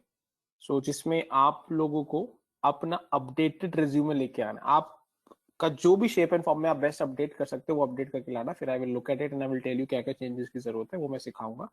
वो अपडेट करोगे, I will look at your individual resumes and then वो फाइनल होगा। तो हमारा रेज्यूमे प्रिपरेशन हो जाएगा। फिर आपके इंटरव्यू प्रेप के सेशंस होंगे, जिसमें इंटरव्यू प्रेप के 2 पार्ट्स में कराऊंगा मैं। एक है टेक्निकल पार्ट, एक है non technical part. Technical part ज्यादा उसमें स्पेंड टाइम नहीं करेंगे, तो लेवल 1 लेवल 2 लेवल 3 में हम टेक्निकली पढ़ कर आए। नॉन टेक्निकल पार्ट में क्वेश्चन अपना इंट्रोडक्शन कैसे करते हैं, जो बाकी नॉन टेक्निकल क्वेश्चन होते हैं, सैलरी नेगोशिएशन है, इस तरह की जो डिस्कशन होती है वो कैसे हैंडल करते हैं। उसके बाद भावेश जो सब तेरा सिखाओगे क्वेश्चन सर, आप सब सिखाओगे? था, तू कहेगा तो नहीं सिखाऊंगा। नहीं नहीं sir, I will be more than happy. So वो डिस्कशन होगी, ठीक है। एंड आई विल ट्राई कि वो वाला जो एक पार्ट है या एक सेशन है, उनमें से कोई एक सेशन जो आप लोगों ने रिक्वेस्ट पहले किया था कि अब हम मिल सकते हैं क्या, आई विल ट्राई वो उनमें से कोई एक सेशन हो सके तो I am still trying to get the final approval, और अगर वो मिल जाता है और मैच कर जाता है स्लॉट्स एंड रूम्स वगैरह, तो उनमें से कोई एक सेशन वो जो आप मिलने की इन पर्सन वाला बोल रहे थे सेशन, वो क्लासरूम वाला आपको कराने का कोशिश है। दैट्स द प्लान, बिकॉज उससे आपको एक वो विजिबिलिटी मिलेगी, एंड उसके बाद फिर आपके मॉक्स होंगे, बिकॉज आपको मॉक्स में दो चीजें चाहिए, रिज्यूमे वो आपका बनवा दिया, इंटरव्यू में कैसे क्वेश्चन आते हैं, किस तरीके से आंसर करते हैं, वो प्रिपरेशन हो जाएगा, एंड देन आपके मॉक्स होंगे। समझ आया कैसे लेवल 3 सर मॉक्स क्या होंगे सर? मॉक्स तो यही सब होगा ना, कैसे क्वेश्चन पूछेंगे और कैसे आप आंसर करेंगे हम लोग? मॉक्स एक्चुअल इंटरव्यू होगा तुम्हारा भावेश। हाँ जी हाँ जी सर, बस सर वही अपने सामने बिठवा के ले लेना सर बस। उसमें सामने बैठना है सर यस, जब आप ग्रिल करो ना हमें कि अच्छा तो tell me about this, tell me about how this thing come, और आप कैसे करोगे इसके बारे में, मतलब जो भी इंटरव्यू। ठीक है, मेरे हिसाब से थोड़ा सोच लो। मेरा थॉट प्रोसेस ये है कि वो, क्योंकि जिस तरीके से उससे पहले वाला जो सेशन है वो ज्यादा इंपॉर्टेंट लगा मुझे, उसका रीजन बताया था भावेश, क्योंकि अब जो तुम इंटरव्यूज देने वाले ना वो सारे वीडियो कॉन्फ्रेंसिंग को। हाँ जी मेरे को पता सर, आप ये बताओगे मेरे को। मेरी बात सुनो। हाँ जी तो वो उसकी रिहर्सल ज्यादा इंपॉर्टेंट है। मैं जितनी भी रिक्रूटमेंट कर रहा हूँ टू बी वेरी ऑनेस्ट, जब से जैन एंड में हमने फ्रीज हायर रिमूव किया है, ठीक है, so now we have got approvals from the global teams to go and start hiring people. So Jain and से मैंने वापस रिक्रूटमेंट स्टार्ट कर दी है फॉर आवर टीम्स। तो मैंने अभी जितने भी इंटरव्यूज लिए हैं सारे हम लोग वीडियो कॉन्फ्रेंस के थ्रू ले रहे हैं। हमारे जो कैंपस रिक्रूटमेंट्स हैं वो सारे वीडियो कॉन्फ्रेंस के थ्रू हो रहे हैं। सो मुझे लगता है अभी ऐसे ही होने वाला है, ठीक है। Even my senses, even if pandemic will go away, I think ऐसे ही होगा, बिकॉज मैं पहले अहमदाबाद बैंगलोर ये कैंपसेस जाके एक एक दो दिन हम ट्रैवल में टाइम स्पेंड करते थे, वेस्ट करते थे। मुझे लगता है वो जरूरत नहीं पड़ेगी, एचआर का भी पैसा बच रहा है, ठीक है। I can take those selection process, run the selection process through the video conference rather than traveling and wasting couple of days and cost for the travel.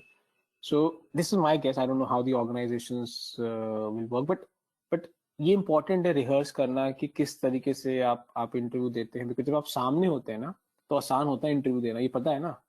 जब आप ऑडियो पे होते हैं, फोन पे, ठीक है, या ऑनलाइन, तो ज्यादा डिफिकल्ट हो जाता है किसी को अपनी बात समझाना। ये मैंने रियलाइज किया जब मैं जब टीचिंग कर रहा था, क्योंकि जब मैंने सेशन स्टार्ट करे स्टार्टिंग में ऑनलाइन, मैंने रियलाइज किया कि आप जब इन पर्सन समझाते हैं तो ज्यादा आसान था, क्योंकि आप देख सकते हैं पर्सन को, अपने हैंड मूवमेंट से उसको समझा सकते हैं, आप आसानी से उसको बहुत सारी चीजें, उसका रिएक्शंस देख सकते हैं। जब वो फेस हट जाता है सामने से, तब किसी को चीज समझाना उतना डिफिकल्ट हो जाता है। सो आई एम ओके, मेरे को कोई फर्क नहीं पड़ता। अगर आप कहोगे वो मॉक वाले को क्लासरूम कराना है, मैं वो करा दूंगा। आप कहोगे उससे पहले वाला कराना है, तो मैं ओके, मुझे कोई फर्क नहीं पड़ता। It's one the same thing, ठीक है। सो सोच लो, टाइम है उस पर।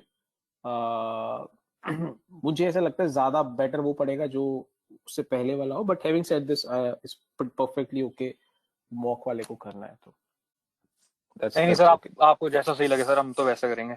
whatever way you feel it is better for us, so we'll go that way only. and then sir obviously sir वो वाला सेशन पहले पड़ रहा है। अगर हमें लगा कि एक ही सेशन की और बात है और अगला सेशन हम ऑनलाइन की जगह अगर ऑफलाइन कर लेते हैं एक सेशन ऑफलाइन लेने के बाद, तो ठीक है sir, that will be okay.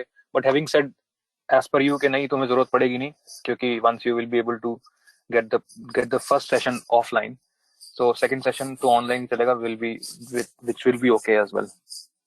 so ठीक है सर, जैसा आपको सही लगे वो देख लेंगे। That is not too much of challenge, ठीक है। अभी थोड़ा टाइम है, वहां तक आप लोगों को भी समझ आना शुरू हो जाएगा, आपको कॉन्फिडेंस कैसे आ रहा है। तो let's reassess when we reach that stage. मैं भी ईदर साइड कोई फाइनल नहीं कर रहा हूँ, ठीक है। So that's okay. सो ये दो चीजें हैं सर। आप ना दामिनी को बोल देना कि जैसे हमारा नेक्स्ट सेशन है, अब नाउ यू हैव सेड इसके रिज्यूमे प्रिपरेशन, सर वो ना मतलब हेडिंग्स जो होती है ना सेशन की, मतलब I personally talk to Damini about this as well. वो सर कुछ ऐसा लिख के भेजे कि हमें ना क्लियर हो जाए कि अब सेशन किस चीज का होना है, जैसे अभी तक पता नहीं उसमें। सुनो नेक्स्ट जी। सेशन में लिख के आएगा रिज्यूमे, इतना ही लिखा हो। अब तुम समझ जाना इसका हाँ हाँ मतलब। हाँ, बस ठीक है ठीक है ठीक है सर, इतना ही काफी इसका है। मतलब ये है, तो आपको नेक्स्ट क्लास में अपना रिज्यूमे लेके आना। मैंने आपको एडवांस में इसलिए तो बताया है,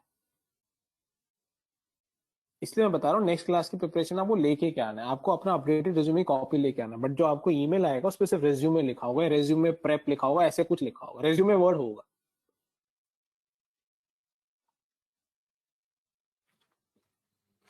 ठीक है। तो सर एक बात बताओ, हम्म। आप मतलब सर हम लोग मतलब अपने अपने रिज्यूमे जो है हम लोग ओपनली डिस्कस करेंगे मतलब आपके साथ, मतलब ओवर द रिकॉर्डेड सेशंस, मतलब सब साथ में होंगे?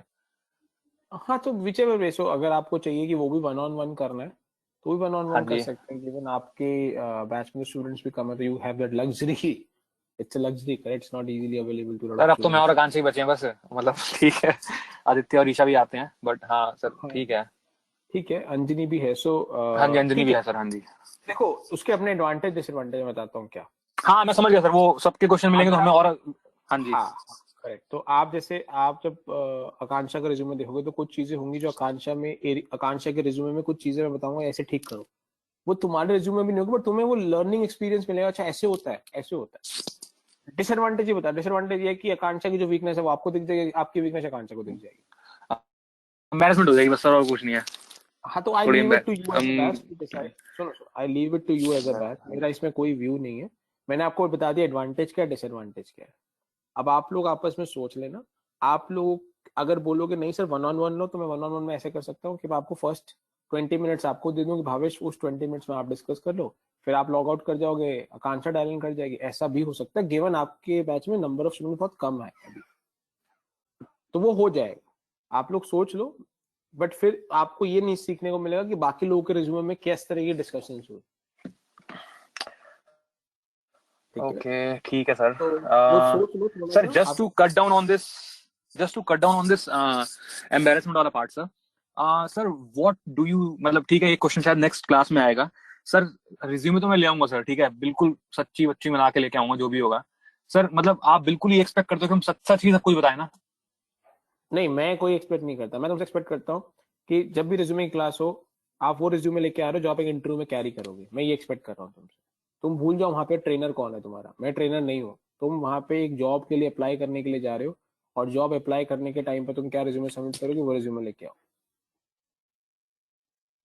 अब वो तुम्हारा डिसीजन है, तुम्हें क्या छुपाना है क्या बताना। जो तुम जॉब में, एक्चुअल जॉब में बताओगे वही वहाँ पे डालो।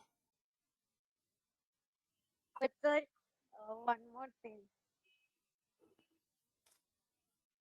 या कंचा, उसमें तो हमें यही लर्न करना है ना कि हमें क्या छुपाना है।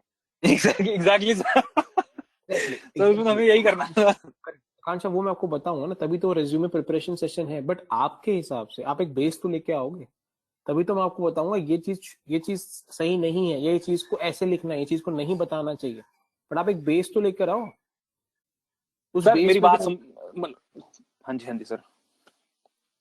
उस बेस को तो लेकर आओ। अगर आप बेस को लेके नहीं आओगे तो फिर मैं आपको किस चीज पे आपको गाइड करूंगा।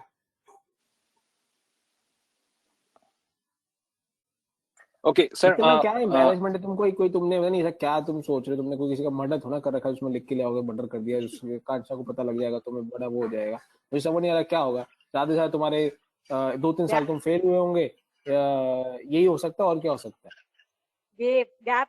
गैप ऑफ हाँ सम हाँ, वही सॉर्ट। बोल रहा हूँ, गैप सर एजुकेशन में गैप होगा या जॉब में गैप होगा, इससे ज्यादा क्या एम्बैरेसमेंट है। तो सबके होता है, इसमें नहीं, तुम क्या इसमें इतना डर रहे हो।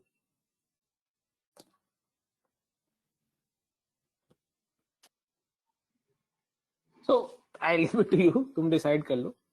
अगर तुम कहोगे नहीं सर मेरे को ना मेरा एक चीज रिज्यूमे बोलनी सर, इसी पे एक चीज बोलनी सर, मेरी बात सुनो प्लीज प्लीज प्लीज सर, मेरी बात सुनो प्लीज सर। मान लो 2010 से लेके 2020 तक मेरा भैया, my base of my resume is let's suppose कैसे, मतलब ठीक है आप 8 गज मान लो मेरा रिज्यूमे का बेस है भाई, मैं उसमें से काट के 4 गज ले आता हूँ।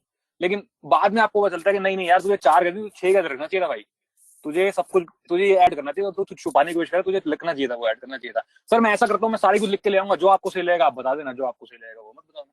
तुम कुछ भी ले आओ, तुम सारा लाओ, कट डाउन करके लाओ। जब मैं तुमसे कुछ क्वेश्चन पूछूंगा ना, अपने आप से बाहर निकल आएगा। क्यों यार ये तो डाउट सर कर रहे मुझे हो तुम? पता है, मुझ पर डाउट कर रहे हो कि मुझे अपने पर पता है डाउट सर, कर हाँ रहे जी। हो? किस पर डाउट कर रहे हो? ठीक है। तो तुम अपना एक रिज्यूमे ले आओ तुम्हारे हिसाब से जो ठीक ठाक है, बाकी मैं अपने आप गुलवा लूंगा जो मुझे तुमसे गुलवाना है, और फिर मैं बता दूंगा ये डालो या नहीं डालो। बट जो तुम बोल रहे हो वो ज्यादा इजी रहेगा, आप सब कुछ ले आओ, तो उसमें से डिलीट क्या करना वो बताऊंगा तो तुम्हारे लिए इजी हो जाएगा। अगर तुम पहले से डिलीट करके लाओगे तो तुम्हारे लिए डिफिकल्ट होगा।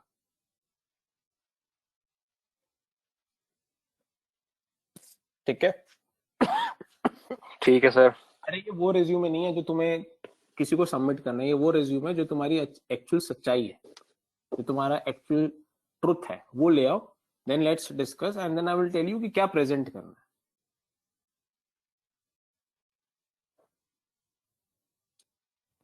ठीक है सर।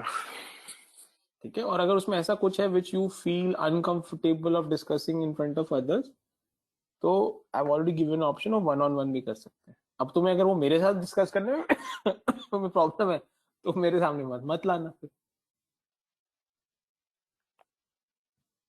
नहीं सर। अच्छा sir, I have some questions related to our teaching stuff. बोलो।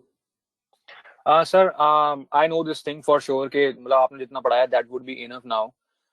बट सर मैंने जैसे अब अपना मैंने मॉडलिंग का पूरा अपना वो बनाया, मॉडल बनाया, सब कुछ करा सर। उसमें ना मतलब you were the one who were telling कि भैया इस पे यहाँ ड्रैग कर दो, इस पे यहाँ ये माइनस हो जाएगा, ये इसको आगे तुम वो कर दो, इसको आगे तुम वैसे कर दो, ऐसे जैसे भी आप करवा रहे थे सर। हम जब जॉब में नए नए जाएंगे तो मतलब हमें तो सब पता ही नहीं होगा सर।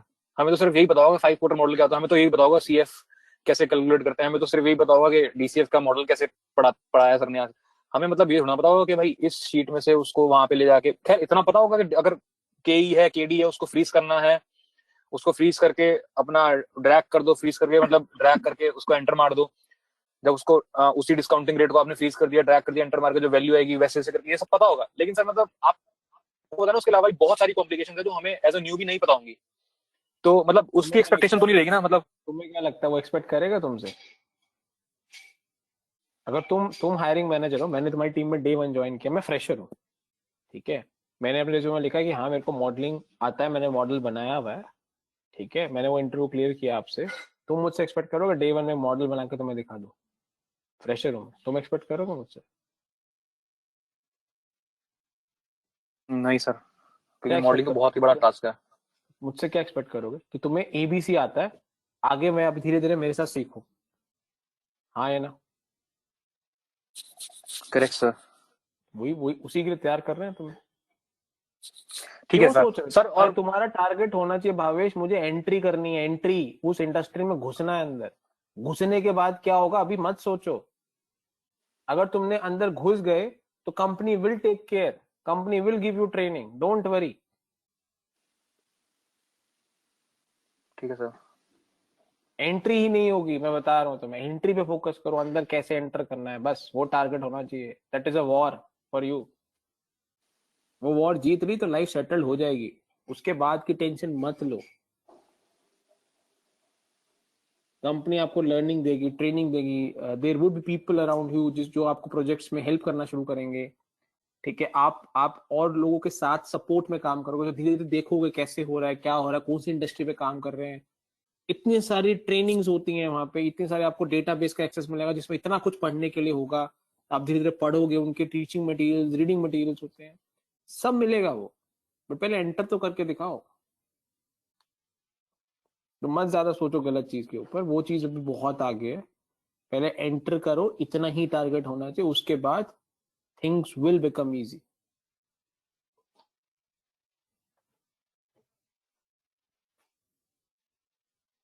ठीक है सर। सर सेकंड चीज एक और पूछ रही थी अपने टीचिंग स्टफ से रिलेटेड।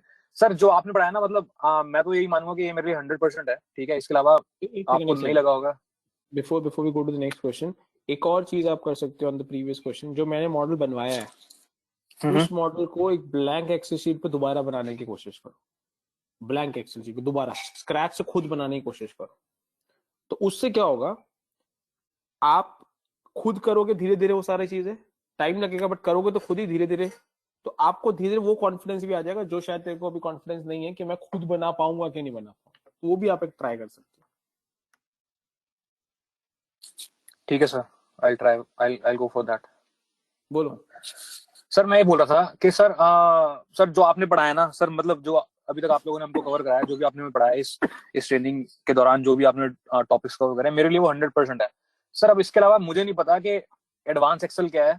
अगर कुछ बचा है सर वो आप जानो, मुझे नहीं पता। मतलब अगर है तो सर, मतलब is there anything which is left for advance Excel और that is not relevant for our level of job, or you know we'll learn that in industry while you know we'll be working on excel that वाला part. Unlimited है, मैं भी आज सीख रहा हूँ, मुझे 15 साल हो गए काम करते हुए मॉडलिंग ओके में। Okay okay. ठीक है, मैं आज भी सीख रहा हूँ। ठीक है, ऑलमोस्ट हर डील में एक नया फॉर्मूला सीखने को मिलता है। ठीक है, सो ये ये मैं आपको प्रैक्टिकल समझाने की कोशिश कर रहा हूँ। प्रैक्टिकल मतलब मैं आपको प्रैक्टिकल अप्रोच, इसका मतलब है मुझे एक्सेल नहीं आता, नहीं, ऐसा नहीं होता। एक्सेल में क्या सिखाने की कोशिश हो रही है, जो फॉर्मूले तुमसे एक्सपेक्ट करे जाएंगे जिस जिस रोल के लिए आप अप्लाई कर रहे हो। भी आप कोई मॉडलिंग के टीम लीड रोल के लिए थोड़ा अप्लाई कर रहे हो, जहां पे आपको कंपेयर किया जाएगा कि हाँ आपको कंपैरिजन करा जा रहा है 10 साल के मॉडलिंग एक्सपर्ट के बंदे से। नहीं यार, आप एक जिस कैटेगरी में अप्लाई कर रहे हो वो 0 to 3 years के बकेट में, एक्सपीरियंस के बकेट में अप्लाई करोगे। तो वहां के लिए जितना एक्सेल आपको चाहिए वो इंटरव्यू क्रैक करने के लिए, और जितना एक्सेल चाहिए उस ऑर्गेनाइजेशन में पहले 6 महीने सरवाइव करने के लिए, उससे ज्यादा करा दिया। इज दैट कि वो पूरा 100% हो गया? नहीं, पर उसके बाद फ्यूचर में अगर उस ऑर्गेनाइजेशन में आप जब रहोगे और जब धीरे धीरे और प्रोजेक्ट्स पे काम करोगे तो और फॉर्मुलेज की जरूरत पड़ेगी, वो धीरे धीरे सीखते जाओगे, आगे बढ़ते जाओगे। ऐसे ही होता है ना भावेश। करेक्ट सर, जब बिल्कुल सही गाड़ी बोला सर आपने। जब गाड़ी चलाना सीखे थे, जिसने भी आपको गाड़ी चलाना सिखाया था, क्या उसने आपको सारे तरीके की गाड़ी चलाना सिखा दिया था कि हर गाड़ी चलाने कैसे होती है, बड़ी छोटी सब? नहीं ना, आपको बेसिक एक तैयार कर दिया, और रोड पे जो बेसिक एक एनवायरनमेंट होता है उसके लिए तैयार कर दिया। अब जैसे जैसे आपने रोड पे चलानी शुरू करी, अगर आपने पहले छोटी गाड़ी चलाई तो छोटी गाड़ी पे आपको कंफर्ट आया होगा, फिर जब आपको कभी बड़ी गाड़ी चलाने की जरूरत पड़ी होगी ऐसी भी, तो आपको उसका कंफर्ट आया होगा। धीरे धीरे आगे बढ़ते गए और सीखते गए ना गाड़ी। ऐसी गाड़ी चलेगी यहाँ पे भी हमारी। इतना सोचने की और डरने की क्या जरूरत है? और गूगल तो है ही ना। सर बिल्कुल सही बोला। इंटरव्यू क्लियर करने के लिए जो मैंने तेरे कल को, ही यूट्यूब पे 2-3 चीजें सीखी। इंटरव्यू क्लियर करने के लिए तेरे को जो चाहिए उससे ज्यादा तेरे को सिखा दिया। ठीक है sir, thank you so much. मैंने देखो आप थैंक यू लोगों को सो मच सर। प्रेशराइज नहीं किया, मैंने प्रेशर में ये एडवांस एक्चुअल है, ये ऐसे सेग्रीगेशन नहीं दिया, तो आपको रियलाइज ही नहीं हुआ कब मैंने एडवांस करा दिया कब मैंने बेसिक करा दिया। मैंने मिक्स करके कराया, सो दैट आपको प्रॉब्लम नहीं हो मेंटली समझने में कि यार ये तो एडवांस है, आप पहले से डर जाओ। ऐसे मैंने हेडिंग करके नहीं कराया। अगर आप करेक्ट सर, देखोगे आपने कई काफी चीजें जो जब हमने जब by the flow. Financial model किया है, फाइनेंशियल मॉडल में अगर आपको याद नहीं हो तो घर जाके वो जब जब आप एक्सेल खोलो तब देखना, उसमें हमने number of operating days calculate करा है। हाँ जी सर, बिल्कुल करा है। ठीक है, वो पूरा एडवांस एक्सेल है, खोल के देखना। ठीक है, उसके बाद जो हमने व्हाट इफ एनालिसिस किया है वो सारा एडवांस एक्सेल का किया है हमने। वो जो वाटरफॉल एंड में कैश सर फ्लो, 10 को 11 कर दिया। हाँ जी हाँ करेक्ट जी हाँ जी। करेक्ट करेक्ट करेक्ट, वो सारा एडवांस पार्ट है। हमने जो वाटरफॉल कैश फ्लो बनाया वो सारा एडवांस एक्सेल पे आप। ठीक है, इंटरेस्ट कैपिटलाइजेशन जो आपको कराया वो सारा एडवांस एक्सेल पे बना हुआ है। मैंने जानबूझ के बताया नहीं कि एडवांस पार्ट कर रहे हैं, क्योंकि फिर वो बताने से फालतू में प्रेशर क्यों ऐड करना है आपके ऊपर। इंटेंट मुझे कोई कोई ये थोड़ा करना था मैं ये सिखा रहा हूँ, इंटेंट ये था आपको आराम से सीखने में आ जाए without adding pressure to you. तो किया हुआ आपने, टेंशन मत लो, आई एम कॉन्फिडेंट कि जितना आपको चाहिए इंटरव्यू क्लियर करने में वो आपने किया हुआ। ठीक है sir, thank you so much sir, thank you so much, thank you sir. हाँ तो तुझे कुछ पूछना तो पूछ ले यार। संजय कांचा, मुझे तो ऐसा तो यही है कि जो की रेशियो हमें करना I है। can't hear you very clearly. I don't know whether Bhavesh can hear you, but your voice is not very clear to me. Hello. Yeah, better. Go ahead. Thinking about the key ratio in our presentation. तो हमें इसमें पढ़ाना ROE, क्या है? ROE, तो की ratios आपके लिए होंगे ROE, net profit margin, fixed asset turnover ratio and current ratio, ये 4 रेशियो की है, एटलीस्ट इनको कवर करना। अच्छा, तो हम उनके फाइनेंशियल स्टेटमेंट्स को फॉलो अप करके इन रेशियोज का वो अरे उनमें मतलब रेशियो बने बने होंगे। अच्छा, इंडियन लिस्टेड कंपनीज के एनुअल रिपोर्ट होते हैं, उनमें रेशियो कैलकुलेट हुए होंगे, तो आपको कैलकुलेट भी नहीं करना होगा, वहां पे ऑलरेडी एक नंबर होगा, वो नंबर को पिक करना। Okay okay. एंड सर हमें बेसिकली स्टार्ट कैसे करना है? स्टार्टिंग में ही कंफ्यूजन हो जाता है, इनका बेसिक बिजनेस मॉडल क्या है? पहले एक मतलब काम करो, आप एक सर कंपनी मैं बताऊं सर एक बारी, मतलब नहीं, रुक छोटा जा, सा। ओके गलत बताएगा तो फिर ट्रैक खराब हो जाएगा। सो आकांक्षा, स्टेप 1 एक कंपनी फाइनलाइज करो अपने लिए, स्टेप 1। क्या स्टेप 2 उस कंपनी की एनुअल रिपोर्ट डाउनलोड करो और 1 से 2 दिन लगाओ उस कंपनी के एनुअल रिपोर्ट को पढ़ने में, बस ये पहले स्टेप है। एनुअल रिपोर्ट पढ़ने के बाद फिर बिजनेस मॉडल को एनालाइज करना शुरू करो, उसके बाद शॉर्ट, उसके बाद पेस्टल, एक एक करके आगे जाए, ये अप्रोच होना चाहिए आपका। भावेश, अगर तू इससे कुछ डिफरेंट कर रहा है तो बता दो। नहीं सर, मैं ये बोल रहा था कि एक कंपनी चूज करते हैं, उस कंपनी को बताते हैं भाई कंपनी करती क्या है, उसके बाद मतलब जो आपने बताया सर वो शायद फॉलो करता है, लेकिन हाँ ठीक है, आपने सही बताया। पहले उसकी वो फाइनेंशियल स्टेटमेंट को 2 दिन रीड करो, find out what financial is going statement नहीं ऑन। बोला मैंने, फाइनेंशियल स्टेटमेंट नहीं बोला। जब आप उस कंपनी की एनुअल रिपोर्ट पढ़ो तो उस कंपनी का P&L, balance sheet, cash flow को टच करने की जरूरत नहीं है। मैंने नहीं बोला आपको फाइनेंशियल स्टेटमेंट जाकर टच करो, मैंने बोला कंपनी का एनुअल रिपोर्ट में 2 पार्ट होते हैं, एक होता है कंपनी का फाइनेंशियल स्टेटमेंट, एक होता है बाकी इंफॉर्मेशन जो लिखा होता है, वर्ड्स में, टेक्स्ट में लिखा होता है, नंबर्स में नहीं होता वो पढ़ो, तब समझ आएगा कंपनी करती क्या है। फाइनेंशियल स्टेटमेंट जब रेशियो जाओगे तब टच करना, अच्छा P&L खोल के बैठ जाओगे तो कुछ समझ नहीं आएगा। हाँ पहले हाँ हाँ, कंपनी पीएनएल करती खोल है के तो ऐसे नहीं ना सर कि कितना रेवेन्यू करा इसने, कितना सेल्स रही है, ये सब वो वगैरह वगैरह। वो कोई यूज नहीं है उसका अभी। Oh okay okay okay. पहले कंपनी है क्या, कंपनी का बिजनेस क्या, प्रोडक्ट क्या है, वो क्या बेचती है, कैसे बनाती है, कहाँ पर उसका बिजनेस है, वो तो समझो सारा।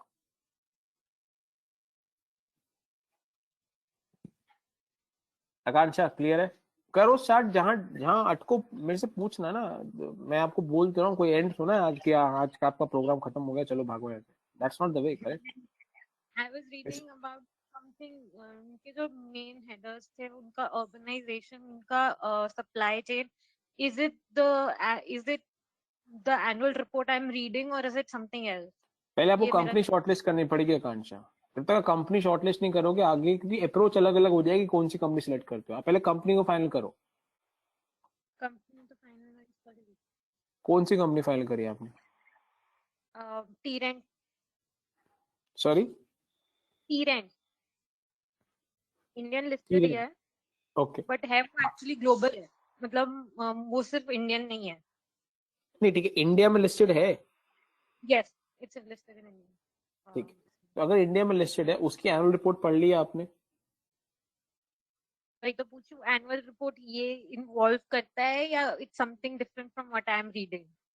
यही तो कंफ्यूजन है मुझे। नहीं तो कंपनी की वेबसाइट पे उसकी एनुअल रिपोर्ट करके एक डॉक्यूमेंट होगा ना, वो उसमें कंफ्यूजन क्या है, एनुअल रिपोर्ट क्या है ये भी हमें नहीं पता है। उस कंपनी की वेबसाइट पे एनुअल रिपोर्ट करके एक डॉक्यूमेंट होगा, वो हमें एक्सेस हुआ उसका PDF का। नहीं, मैंने वो पीडीएफ नहीं देखा। वो आई एम PDF देखो, जस्ट आप ये मत इस पर don't spend your waste your time to identify annual report कौन सी है। एक डॉक्यूमेंट होगा एनुअल रिपोर्ट के नाम से, वही देखना है हमारे को। और अगर उसका एनुअल रिपोर्ट नहीं है तो उस कंपनी को छोड़ दो फिर। ऐसा हो नहीं सकता कि इंडिया में लिस्टेड और एनुअल रिपोर्ट नहीं हो, बिकॉज ये स्टैट्यूटरी रिक्वायरमेंट है। तो कंपनी की वेबसाइट पर रेडीली अवेलेबल होगी एनुअल रिपोर्ट का एक डॉक्यूमेंट। ओके।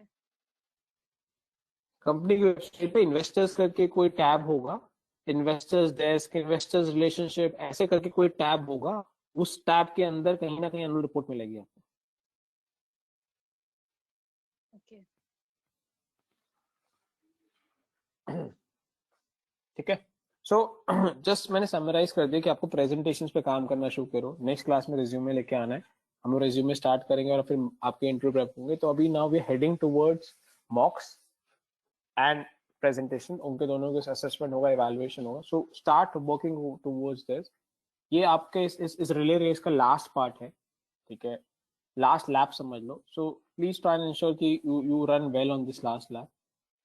अगर क्लोज अच्छा करोगे तो अच्छा हेल्प मिलेगा, अदरवाइज थोड़ा सा डिफिकल्टी रहेगा आप लोगों को.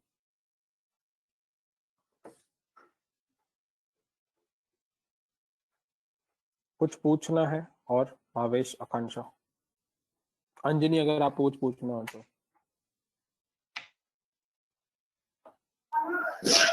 नो सर, अभी फिलहाल नहीं. ठीक है. Akanksha, Bhavesh, anything else?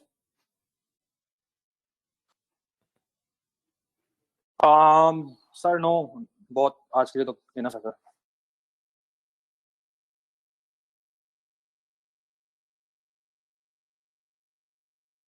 ठीक है.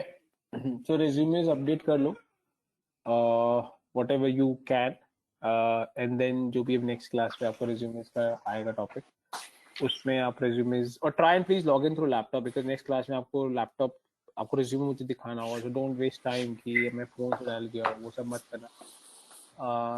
तो प्लीज इंश्योर जो लॉजिस्टिक्स है वो मैनेज आप कर लें अपने एंड पे. ठीक है, कूल है सर. चलिए, bye. Thanks, will connect to the next class. Please carry a copy of resume. Thank you sir, bye bye. चलिए, थैंक्स, बाय. Okay sir.